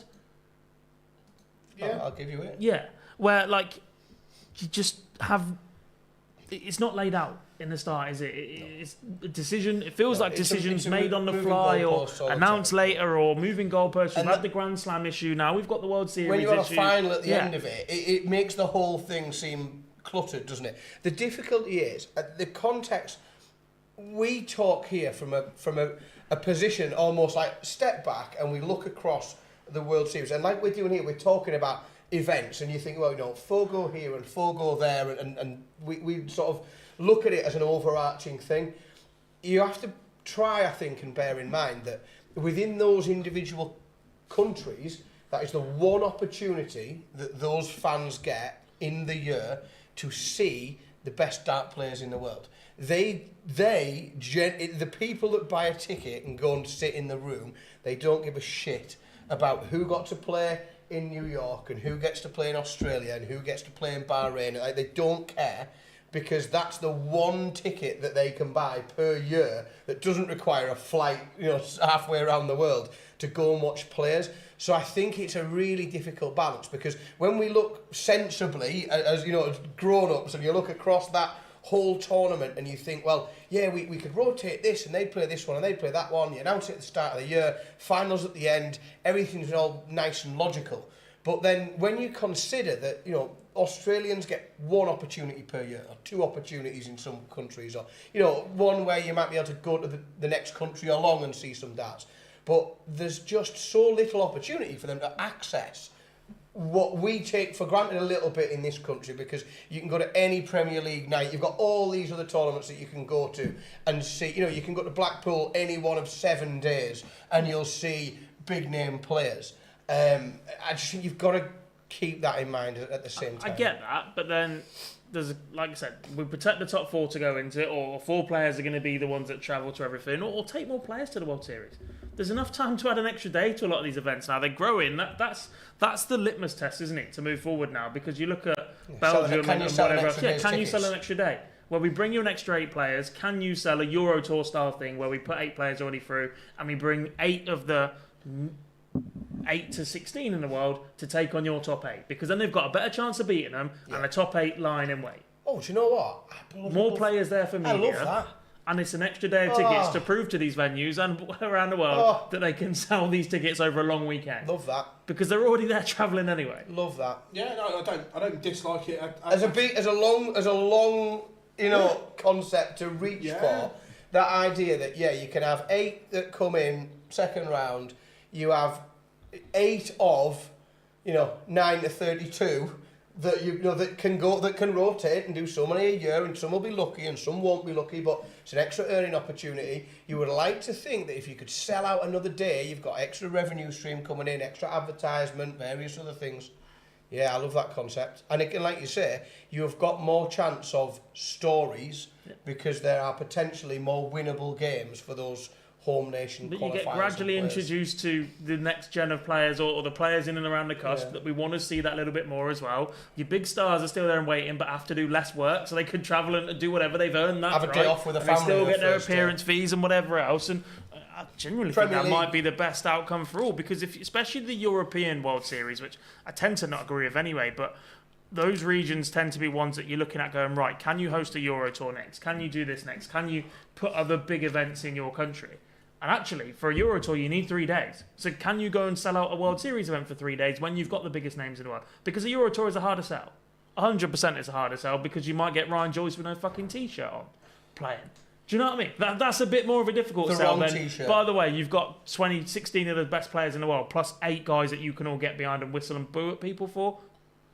Well, again, because last year's World Series, that in America, the Americans actually played quite well, but I was so disappointed with the Oceanic leg of the World Series that none of those players made a dent in the PDC Pros. I get they didn't in New York, but the performance levels were better. They pushed them more. Where in the Oceanic region, for me, they didn't push them at all. So if you, like you say, if you're seeding the top 8 through already and introducing those players, the manifesting of stories is there, and that sporting drama is there, and the carrot of, if I beat him, I'm going to play Luke Littler, or I'm going to play Or Luke just Humphries. coming back another day, that experience of playing in a televised, arguably, locally, hopefully, PDC event. And, coming back for the second day, winning a game, coming back again, having those stories, being able to go back to their local leagues and academies and everything else, saying, look at me, I beat somebody from here, and perhaps then picking up a bit more sponsorship, and then can commit a bit more time to the game, or travel and compete in more tournaments, and that's how the game grows. That's how the World Series can have its intended effect in growing the sport in niche markets, like Holland and things. It's certainly interesting. The final is 4 legs in, and it is 2-2 at the moment. It's a Desmond. Finally poised. MVG ran into a 2-0 lead. Jan van Veen has pulled him back. MVG has the darts here, so it'll be interesting to see. And is that in? No, it's not. And part of me really wants Van Veen to take that out, because when your opponent is on a finish, I hate that way for 1-2-1 of going for the ball first. I'm not a fan. Oh, he could. 32. Yeah, he's And again, step back for a count and a bit of this. And a bit of that. That would have been superb. Right, again, let's reminisce here a bit. And we said we're going to do some awards, and not in the sense that handing out this and that. We're going to do this on a 5-year period. We haven't got any trophies, have we? No, 100% not. But from when we first started, Send them a postcard. July the 12th, 2020, we started this. We're going to do just something a little bit quirky and a little bit different. Chat room, you can get involved here as well. And remember, this is just in this time period. So, again, to start with, your favourite venue in the last 5 years. So, like, it rules out the Reebok and everything like that. The last 5 years. Oh, right. And it can be for a different reason, not just because of this and that. It can be your reason and down to you. Okay, top 3 is for different reasons, and a lot of it's down to the experience, and it's me personally, my experiences of them, is I had an amazing weekend at the Tavern. It's very niche. No one's going to say it's an amazing venue compared to what we get to do, but that was quite a special place. Minehead, again, I could give you a very, very, very long list of things that are wrong with it, but it's very special. But it's the Winter Gardens. It's Blackpool. It's the best venue. I'm stuck between 4. I'm trying to narrow it down into 3 and then in an order. The biggest news of that is I got 3 and none of them were in Newcastle. none of them were an arena in Newcastle. The social club where Dobie and that play. Bedlington Social Club. Yeah. So I've actually, two of mine are the same as Dan's. I love Minehead. I think it's great for what it does. Everything's all in one place. Like, as a weekend, you will struggle to find a better experience for darts. 100%. Multi-board rooms. The Tavern it's just special. It's got no fucking internet. It's 30 years out of date. The food is slightly better than Lakeside, but you wouldn't live there. You're better off using the Greggs and the Burger King in a garage opposite. And you've got strippers upstairs if that takes your fancy as well. Yeah, if that's true. Which no other venue Never has. have, never if will. that's what you're into, but She's watching, do you mind? That's why I said, no, in general, that Yeah. if it takes your that's fancy, what you're you into. watch the darts and then go My upstairs. favourite thing was the year that they just put the old pop-up branding around the pole in the middle of the room. I was like, why? As if John Lowe's going to jump up there and take a photo. Nando's just over the way. We had a good Nando's down there. Lakeside isn't too far. The other 2 in contention. Did I have 1 or 2 in the Cowshed? I fucking love Exeter. And that was the start of our vlog when we did mine the other year. That was great. I've done my Exeter a couple of times. I just can't put... I don't think I can put any of the Premier League venues, any of them, into that top... Because for me, they are still not what watching darts in a venue is and should be. It's very cool, don't get me wrong. You know, you're in Manchester the other week, and you know you stand there and you watch a Luke Littler walk on, and there's celebrities everywhere, and there's 20,000 people, and they're all singing Pitbull, and Wayne Rooney's there, and it's very cool. But give me, you know, Reds over that any day of the week. And the other one, in terms of a venue to watch darts, it's great. In terms of a lot of other things, it's not the best to access, etc. And despite the fact that the Winter Gardens is just down the road, Viva in Blackpool is fucking superb for darts. The shape, the size of the arena, the way the stage is laid out, the bars are at the back, etc. Proximity to Blackpool's like literally straight in the front. Like there's a decent chippy opposite. Don't get wrong, as a logistical thing of doing a get in and set up and tech and not having a proper lift and whatever, it's a fucking pain in the arse. But in terms of a venue to watch darts, Viva Blackpool is superb. Yeah, it's very good. Me and Billy had a belting curry. There was a curry house around the corner. We went for a curry after the seniors, and it was superb. How about you, Phil? See, I agree with some of them. For me, I'm putting MSG in there because for the sport, I think it's iconic to get darts in arguably the biggest and most famous sporting arena in the world. Really though, is it? So it's just a bit around the corner. Sorry, Anthony, but it's not really, is it? So yeah, I'm going. MSG is. That's like me saying, "Oh yeah, isn't this venue in Blackpool great?" And actually talking about Viva instead of the Winter. Yeah, it is. It's right up there. So yeah, I'm putting there. I'm also going a bit rogue here. The Barnsley Metrodome is on my list. The pirate themed water park. Because nowhere else can you have a pirate themed water park whilst you're playing darts. Agreed. And my third one I am going to go for is, I think, the Tavern, just for that nostalgia of, is it shit? Yes, but because it's shit, it makes it absolutely brilliant. Yeah. And for that reason, because 100%, yeah. it's dirty, it's dingy. Would you go there for any other reason to watch darts? Absolutely not. But that makes it absolutely incredible. Yeah, and it's also jam-packed full of history, and there is only so many places in that room that you can sit or stand, because it's not a big venue. And when you sit and stand, and you almost have vantage points where you can literally stand and picture some of the most famous moments in the history of the sport, and you can stand there and just go, I can almost touch it, and that's where that it's very tangible once you're in there. You feel like you're in a place that is historic, that all it is part of the history of darts, and I don't get that feeling, in the MEN, and I don't get that feeling in various other Premier League venues, but you do get that at the Tavern. So the next, Just thinking, there's any more honourable mentions?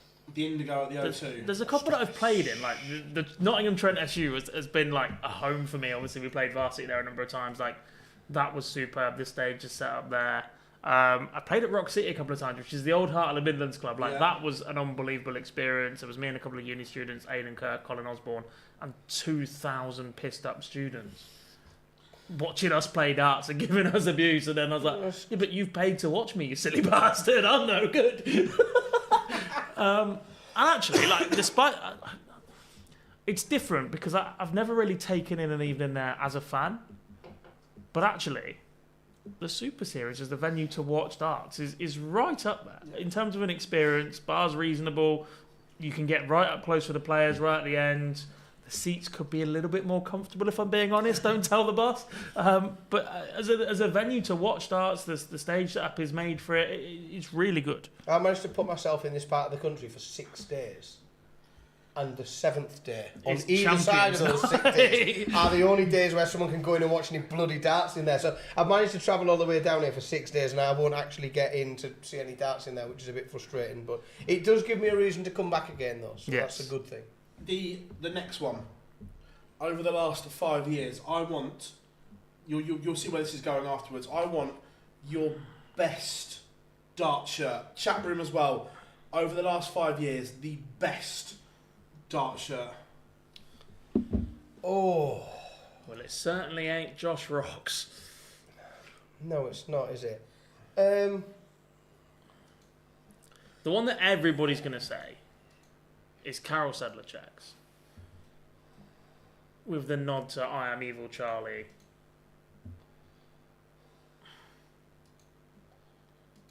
Oh, no, I'm not a fan of that shirt, to be fair. It was such a... one that did the rounds on social media, wasn't it? Yeah, 100%. I think... I don't think the last few years have been a particularly strong time. I think what's happened quite a lot recently is somebody brings a new dart shirt out and we go, oh, that's a bit shit.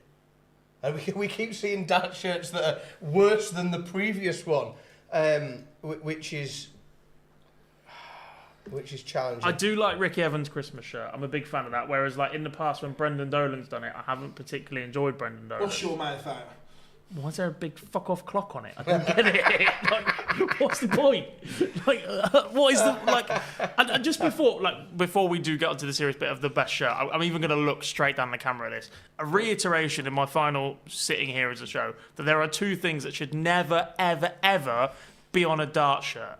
One is a dart board. We already know you're playing darts. You stood throwing at it. And two is your fucking face. You're already wearing it, right? We can see it here above the shirt. We don't need your face all over your gut, right? Simple. Next. There's a couple that I really like. One, I like the Alex Spellman shirt, the Egyptian theme. Yeah. And I think it's very well done. In terms of, you see some shirts, you look at it and go, "Bleh." But look, we know he's the jackal. We know he loves all that Egyptology stuff and the hieroglyphics, and the way that shirt is put together is incredible. And I also like the one, not her one at the moment, but the one before, I think it is, the Mikuru Suzuki, the light, like the turquoisey shirt. Yeah, it's a nice colour. Yeah. I was a fan of that as well. Mine is going to be considered rogue. But there is a couple of reasons for it, because I think it's I think a lot of the new ones are crap. I think a lot of them are very similar. I think they're not very creative. I think some of the colour choices are garbage. The best dart shirt for me is that one. You all can't see it, but it's Coming over me. It's going to Although be. I didn't realise that was one of the sponsors. I'm not sure how I feel about it. I thought that about you putting that up in your house. Yeah, it looked better in mine. I don't know where to. I I don't know what to do with it now. But I might have to take that one instead. I am a big fan of the classic button-up, proper collared shirt, and therefore the classic James Wade buttoned-up shirt with a proper collar, like a grown-up. Also, as a man who spends virtually... when I'm doing my real-life job, I have to spend the majority of the time in a suit. Like, and that's not like just, I have to wear a shirt. Like, I have to wear a suit with a tie and a tie pin and a suit jacket all the time, and sometimes a waistcoat. And I think, well, I almost get a bit jealous for people that are at work and comfortable. Like, you see you in flip-flops and shorts, like, Jesus Christ, imagine that. Like, I'd love to be comfortable. And so I just think that... So because you're miserable, everybody else must be miserable. Yeah, or not just that, but I'll extend like a nod to someone else who's, I'm still one of the last bastions of wearing a suit to work and wearing a tie every day. So if James Wade I don't even have to do that. Exactly, I stand on stage all day. if I'm still putting a tie... I don't even wear fucking shoes anymore. It's trainers. Even Hinksy wears trainers now. This is what I mean. Boys, we're going to stop there. We're going to jump in, because from absolutely nowhere, He's missed the big number. He's missed the big number. I was about to say, MVG is on the verge. He was going. Yeah, he could have gone 20 for ball. Remember, we're watching on PDC TV. So look, spoiler alert. He's won. I mean, he had 6 starts at least from it. So MVG from absolutely nowhere has won a European Tour event, boys. I'm not sure what the average is here. Someone in the chat, if they can let us know. Yeah, we've got enough devices plugged into different things. I tell you what, he's giving that some gear, hasn't he? I'll tell you what, look at his face. That means an awful lot. Oh, he's going to cry, isn't he?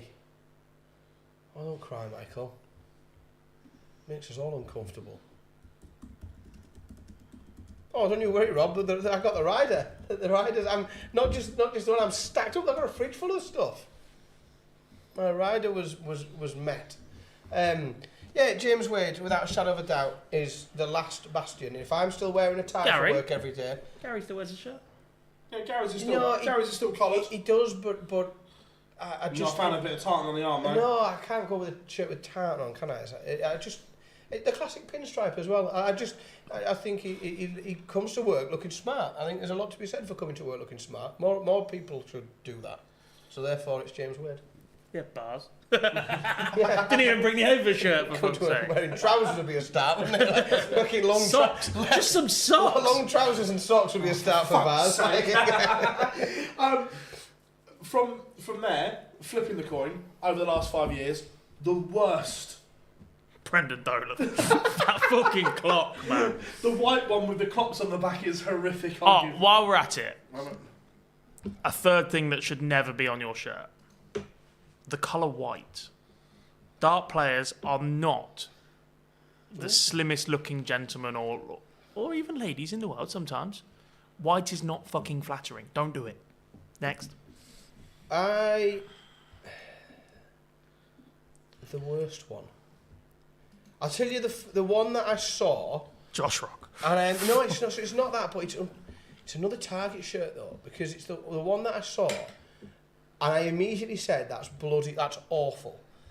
And I couldn't work out why I thought it was so awful. And it did, I kept sort of thinking, well, why? I don't even know what makes it so awful. But I know that when I look at it, I think, ooh, that's manky.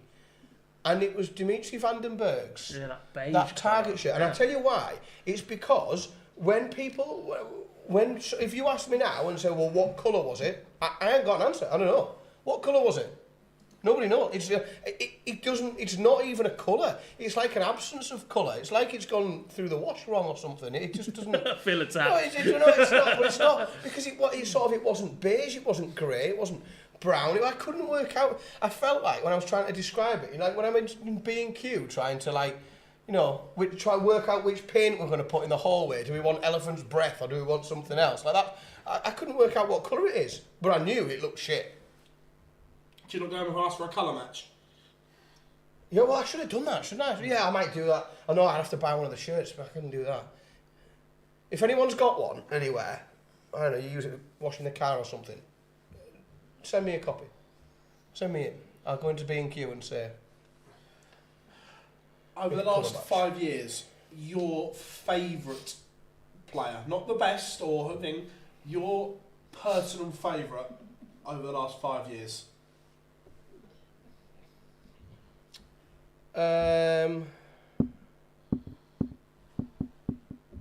It's really tough that because does it have to be at PDC level? No. Just over the last 5 years, your favourite player. It doesn't have to be of any.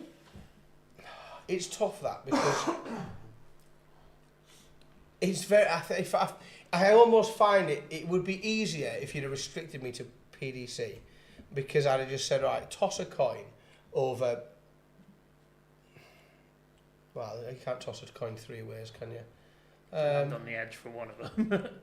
I'll tell you, I can only go one way. Then it's got to be Glenn, because of a number of different things. And it's not like yes, he did what he did as a player, and even if you hold me only to the last few years, and we'd say right, well, the Premier League win falls into category, then we can have the Premier League win, but.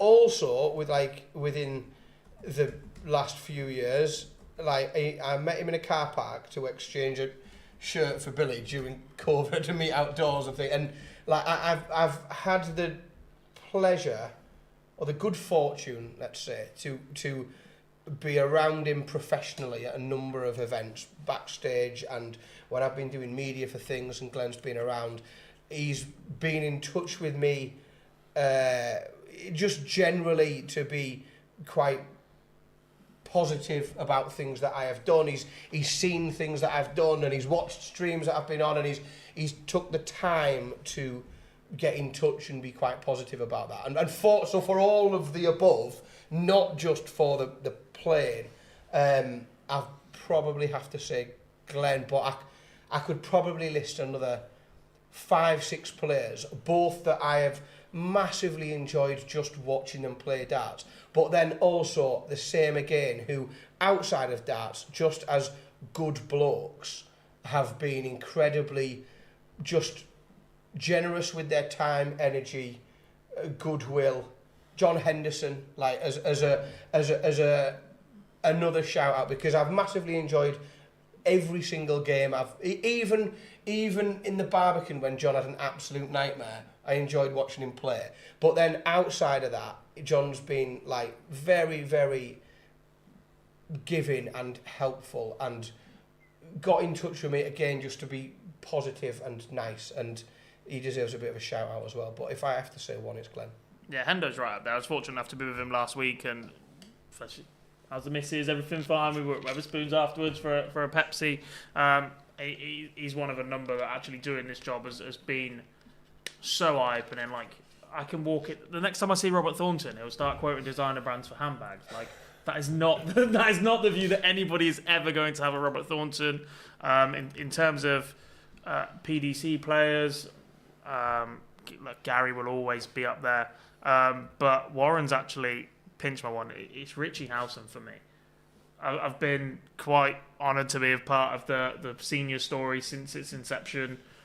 Richie won that first qualifier, has been a mainstay in the TV events. He finally got his hands on one that he thoroughly deserved. He is one of the nicest gentlemen you'll ever meet. I'm fortunate enough to have met him before when Kyle's previous manager was trying to do a TV show thing, and Richie was brought in as the mentor, and you can absolutely see why.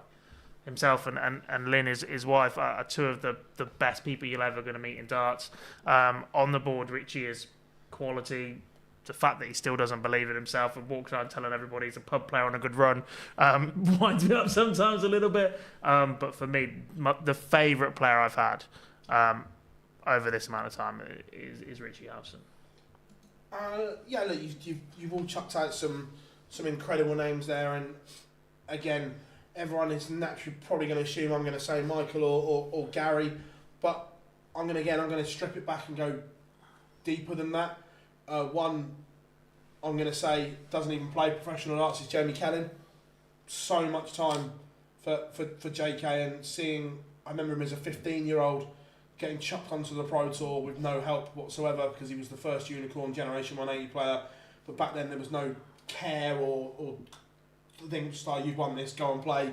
The way he's rebuilt his career, so much time for Jamie, it's unreal. And some of the names you've mentioned there I completely agree with, and again Glenn is right up there for me as well. Some of the messages he sent me about stuff that I've done, and he's like, mate, that's incredible, and things like that. So when these players take their time to genuinely just drop you a message just to say thank you or well done and so on, that's incredible. Look, yes, Michael and Gary are in the running as well. Look, getting invited to Gary's wedding and becoming actually a friend of Gary has been incredible, and so on.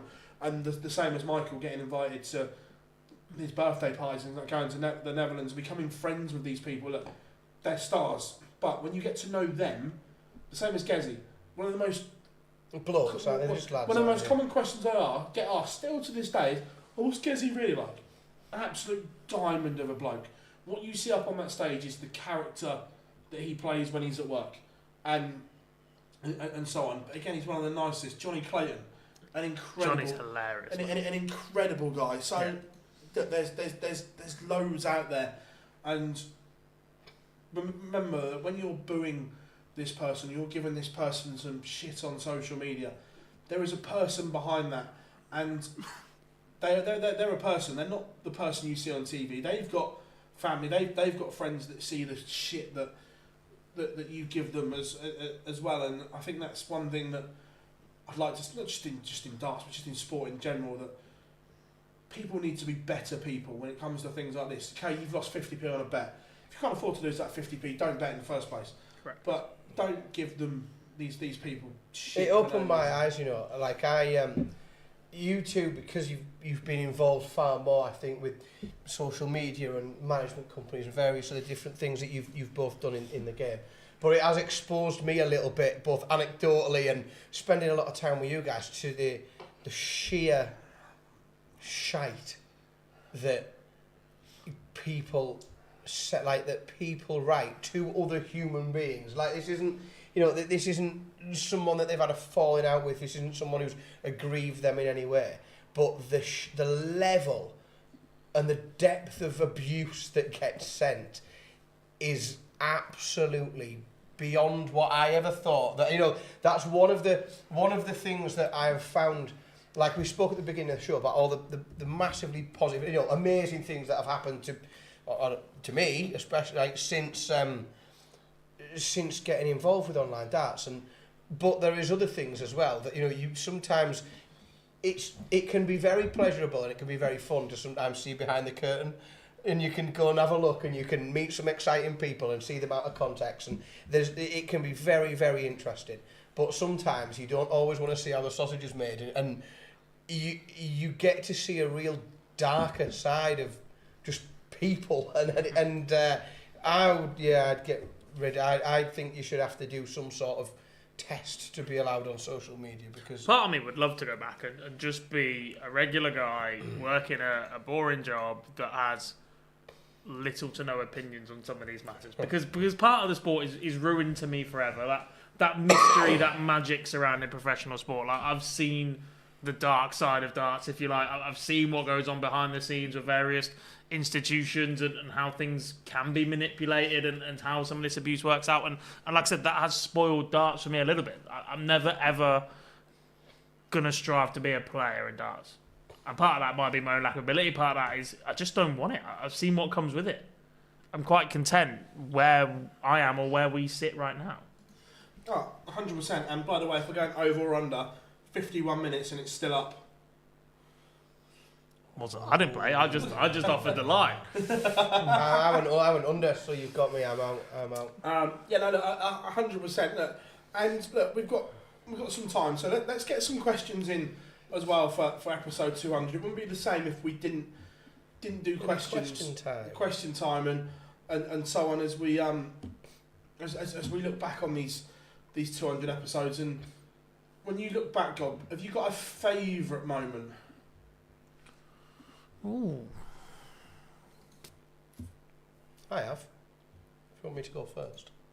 Go on then. First live lounge live. Mace's place. Yeah, in Ilkeston. Again, to think back, you know how you think of how things have changed and what's happened even in a short period of time, that it seems very surreal now that we sat down in a similar, different environment to this. We sat in a pub with some really lovely and great people. One of those people was Luke Littler, who sat and had literally a week, 3 weeks before he made the World Championship final. 17-year-old. 3 weeks before he made the World Championship final, he sat and was on the Live Lounge, was on this show with us. And I look back and I think of, well, like, you know, just that experience, as well as, like, you know, going somewhere, meeting loads of interesting people, having a bit of fun, being able to have a few pints while we're at it, and spending time with you guys. Like, you know, because we are so spread out, or I'm spread out right up at the other end of the country, like, there are a handful of times throughout the years, probably more so now, because we do a bit more different things, I do a few more different things, but at that time, I used to see you guys like once a year, twice a year maybe, every 6 months or something. So yeah, it was just nice to be in the same room with everybody and meet some people for the first time. And yeah, that's probably my favourite memory, I think. It's where I met Paul. Paul's in the chat room. I met Paul for the first time in Ilkeston, I think. There isn't a lot great about Ilkeston, but Mace's pub is up there. Mace's pub's incredible. As someone that spent a lot of time in Very Nottingham. good pub. I'm not sure I can pinpoint it to one moment. I just, without this, I wouldn't be where I am in my career. Like, I've refereed 8, televised 9 darters, now I've got 9 in total. As of tomorrow, game number 8, I've refereed more games at the Moda Super Series than any other official. Now, when you consider the pathway that others have done there in Charlie, Owen, Paul Hinks, just to be a part of that team has been outstanding. To have been a part of the World Seniors for the first 3 years and watch that rise into what it was, and multiple World Championships and majors, and then look at the players that continue to grow from that as well. Derek Coulson went 5 from 5 today in a group including the reigning WWF World Champion and Mervyn King. Like, some player, Derek. Some player. Some player. And like, I've banged on the door twice for people at that building, and he's one of them. And it's paying off because he's the sort of person that deserves it and can achieve that. And yeah, I just think it's a culmination of all of that. I can't really pinpoint it to one moment. No, that's fair enough. I like that. It's kind of down. Yeah, favourite moments. There's so many of them. Some of the things that we've done and over the period have been incredible. Like we say, doing the first Live Lounge live was thing because we'd done it from home for so long, and it was like, right, let's make this work, and it was brilliant. And look, the Live Lounge Live has got a spiritual home, and that is Ilkeston, and we will be going back for the World Championship preview. It's no secret that as soon as we know the date it starts, we've already spoke to Mason, it's going to happen. We are going to have another Live Lounge Live from the North East. I think it's Saturday the 9th of August. Rings a bell. But we will confirm it this week. We're going to get some bits and bobs. Bits and bobs out. So yeah, look, when we first started this, did I ever think we'd get here? Absolutely not. Question, do dart players book one-way flights or do they book return for the events? Now, this varies from player to player. If you're a monk, you don't even book multiple days in your hotel for Q School. Lunatic. Some stay for the weekend, some don't. It varies from player to player. There's no set one on that one. What else have we got? Let's have a look. Who are each of yours tips of a player not in the current top 32 in the PDC or just in World Darts who will go on to win a world title one day? A world title? That's a stretch. That's a big one. Not in the top 32? Not in the top 32 at the moment. If somebody said to me, you have to place 50 pence on somebody isn't in the top 32 but will win a world title, I'd put that 50 pence on Wessel Nyman. I think. That's a tough one. I don't want to be that guy. You've been that guy for 4.5 years, so why stop now? No, I haven't. I've quite avoided this an awful lot, I think. I'm avoiding the PDC altogether. Going younger. Ooh. Lex. Pays house. Yeah, I don't. From what I've seen of him, he's an outstanding talent. Or the other one is Turgle from Mongolia. Yeah. Fucking outstanding player. Look out for him on the JDC. Unbelievable. Yeah, I don't disagree there at all. Two great picks. I want to see someone break through from Asia. Some young Asian Luke Littler come through and take that region by storm. That would be something. It would be good. And look, what the JDC are doing is incredible. Building these platforms, these building blocks for the youngsters that are coming through. It really is something to behold, and the sport is in a good place. Is it perfect? No, but it's getting there. It's getting better. Look, there's still things that need to be done to tidy the sport up. The elephant in the room, Will it ever happen? I hope so. Maybe. But we can hope. Yeah. Will Corey Cadby be out for episode 300? Probably not. Open invite, Corey. If he's available, there's an open invite. Although I think we've already committed to doing it in Switzerland. So it depends on whether... Well, they're neutral. They won't deport I was going to say, it might be one of the few countries he can get a working visa for us. Mace is in as well. Again, Mace, top guy, friend of the show, and can't wait to be back at the Prince of Wales in Ilkeston, as always. Before we sign out, God, thank you very much for 200 episodes. It's kind of been surreal that I don't think we thought we'd get this far, but we have. We've not been cancelled. We keep threatening to, don't we? But then we never quite. I'm not sure we never go that far. A fucking good goal. Yeah, we've pushed it a little bit at times, but that's what's made us. That's, I think. That's what this is about. It's about pushing the boundaries. And look, do we play it safe? No, and you can't, because if you play it safe, we're not being real. Like, to this day, everyone still reminds me. But for what I said, that I still stand by it to this day. You're wrong. Yeah, I'm not doing this right, Ed. You're wrong. We're already over time. But I still stand by it. Like, there's certain things that you'll stand by as well, and that's us being real, being genuine. Yeah, it is the thing. And look, do we push it? Yeah, 100%. But if we didn't, it wouldn't be the live lounge. And when we sat down in the pub that day, this was the concept that we wanted to do. We wanted to have a show that was real and said how we feel and so on. Look, is there stuff we've tempered? Yeah, 100%, because you have to. But in the main, 200 episodes in, you can tell we bought mics and stuff though, by the way, Dan, because the very first time we come down here, Phil bought me and Jar dinner. You bought your own pizza tonight. Yeah. But this, if the experience though, the equipment is on the up. Once you got it working at the start, two clicks away from perfect. That's the new tagline. This is just the standard to which I expect. Forget your home of darts content. 2 clicks away from perfect. That's the new OD. Like you say, we switched around with camera angles and that, and normally it's me that signs off. However, tonight it's episode 200.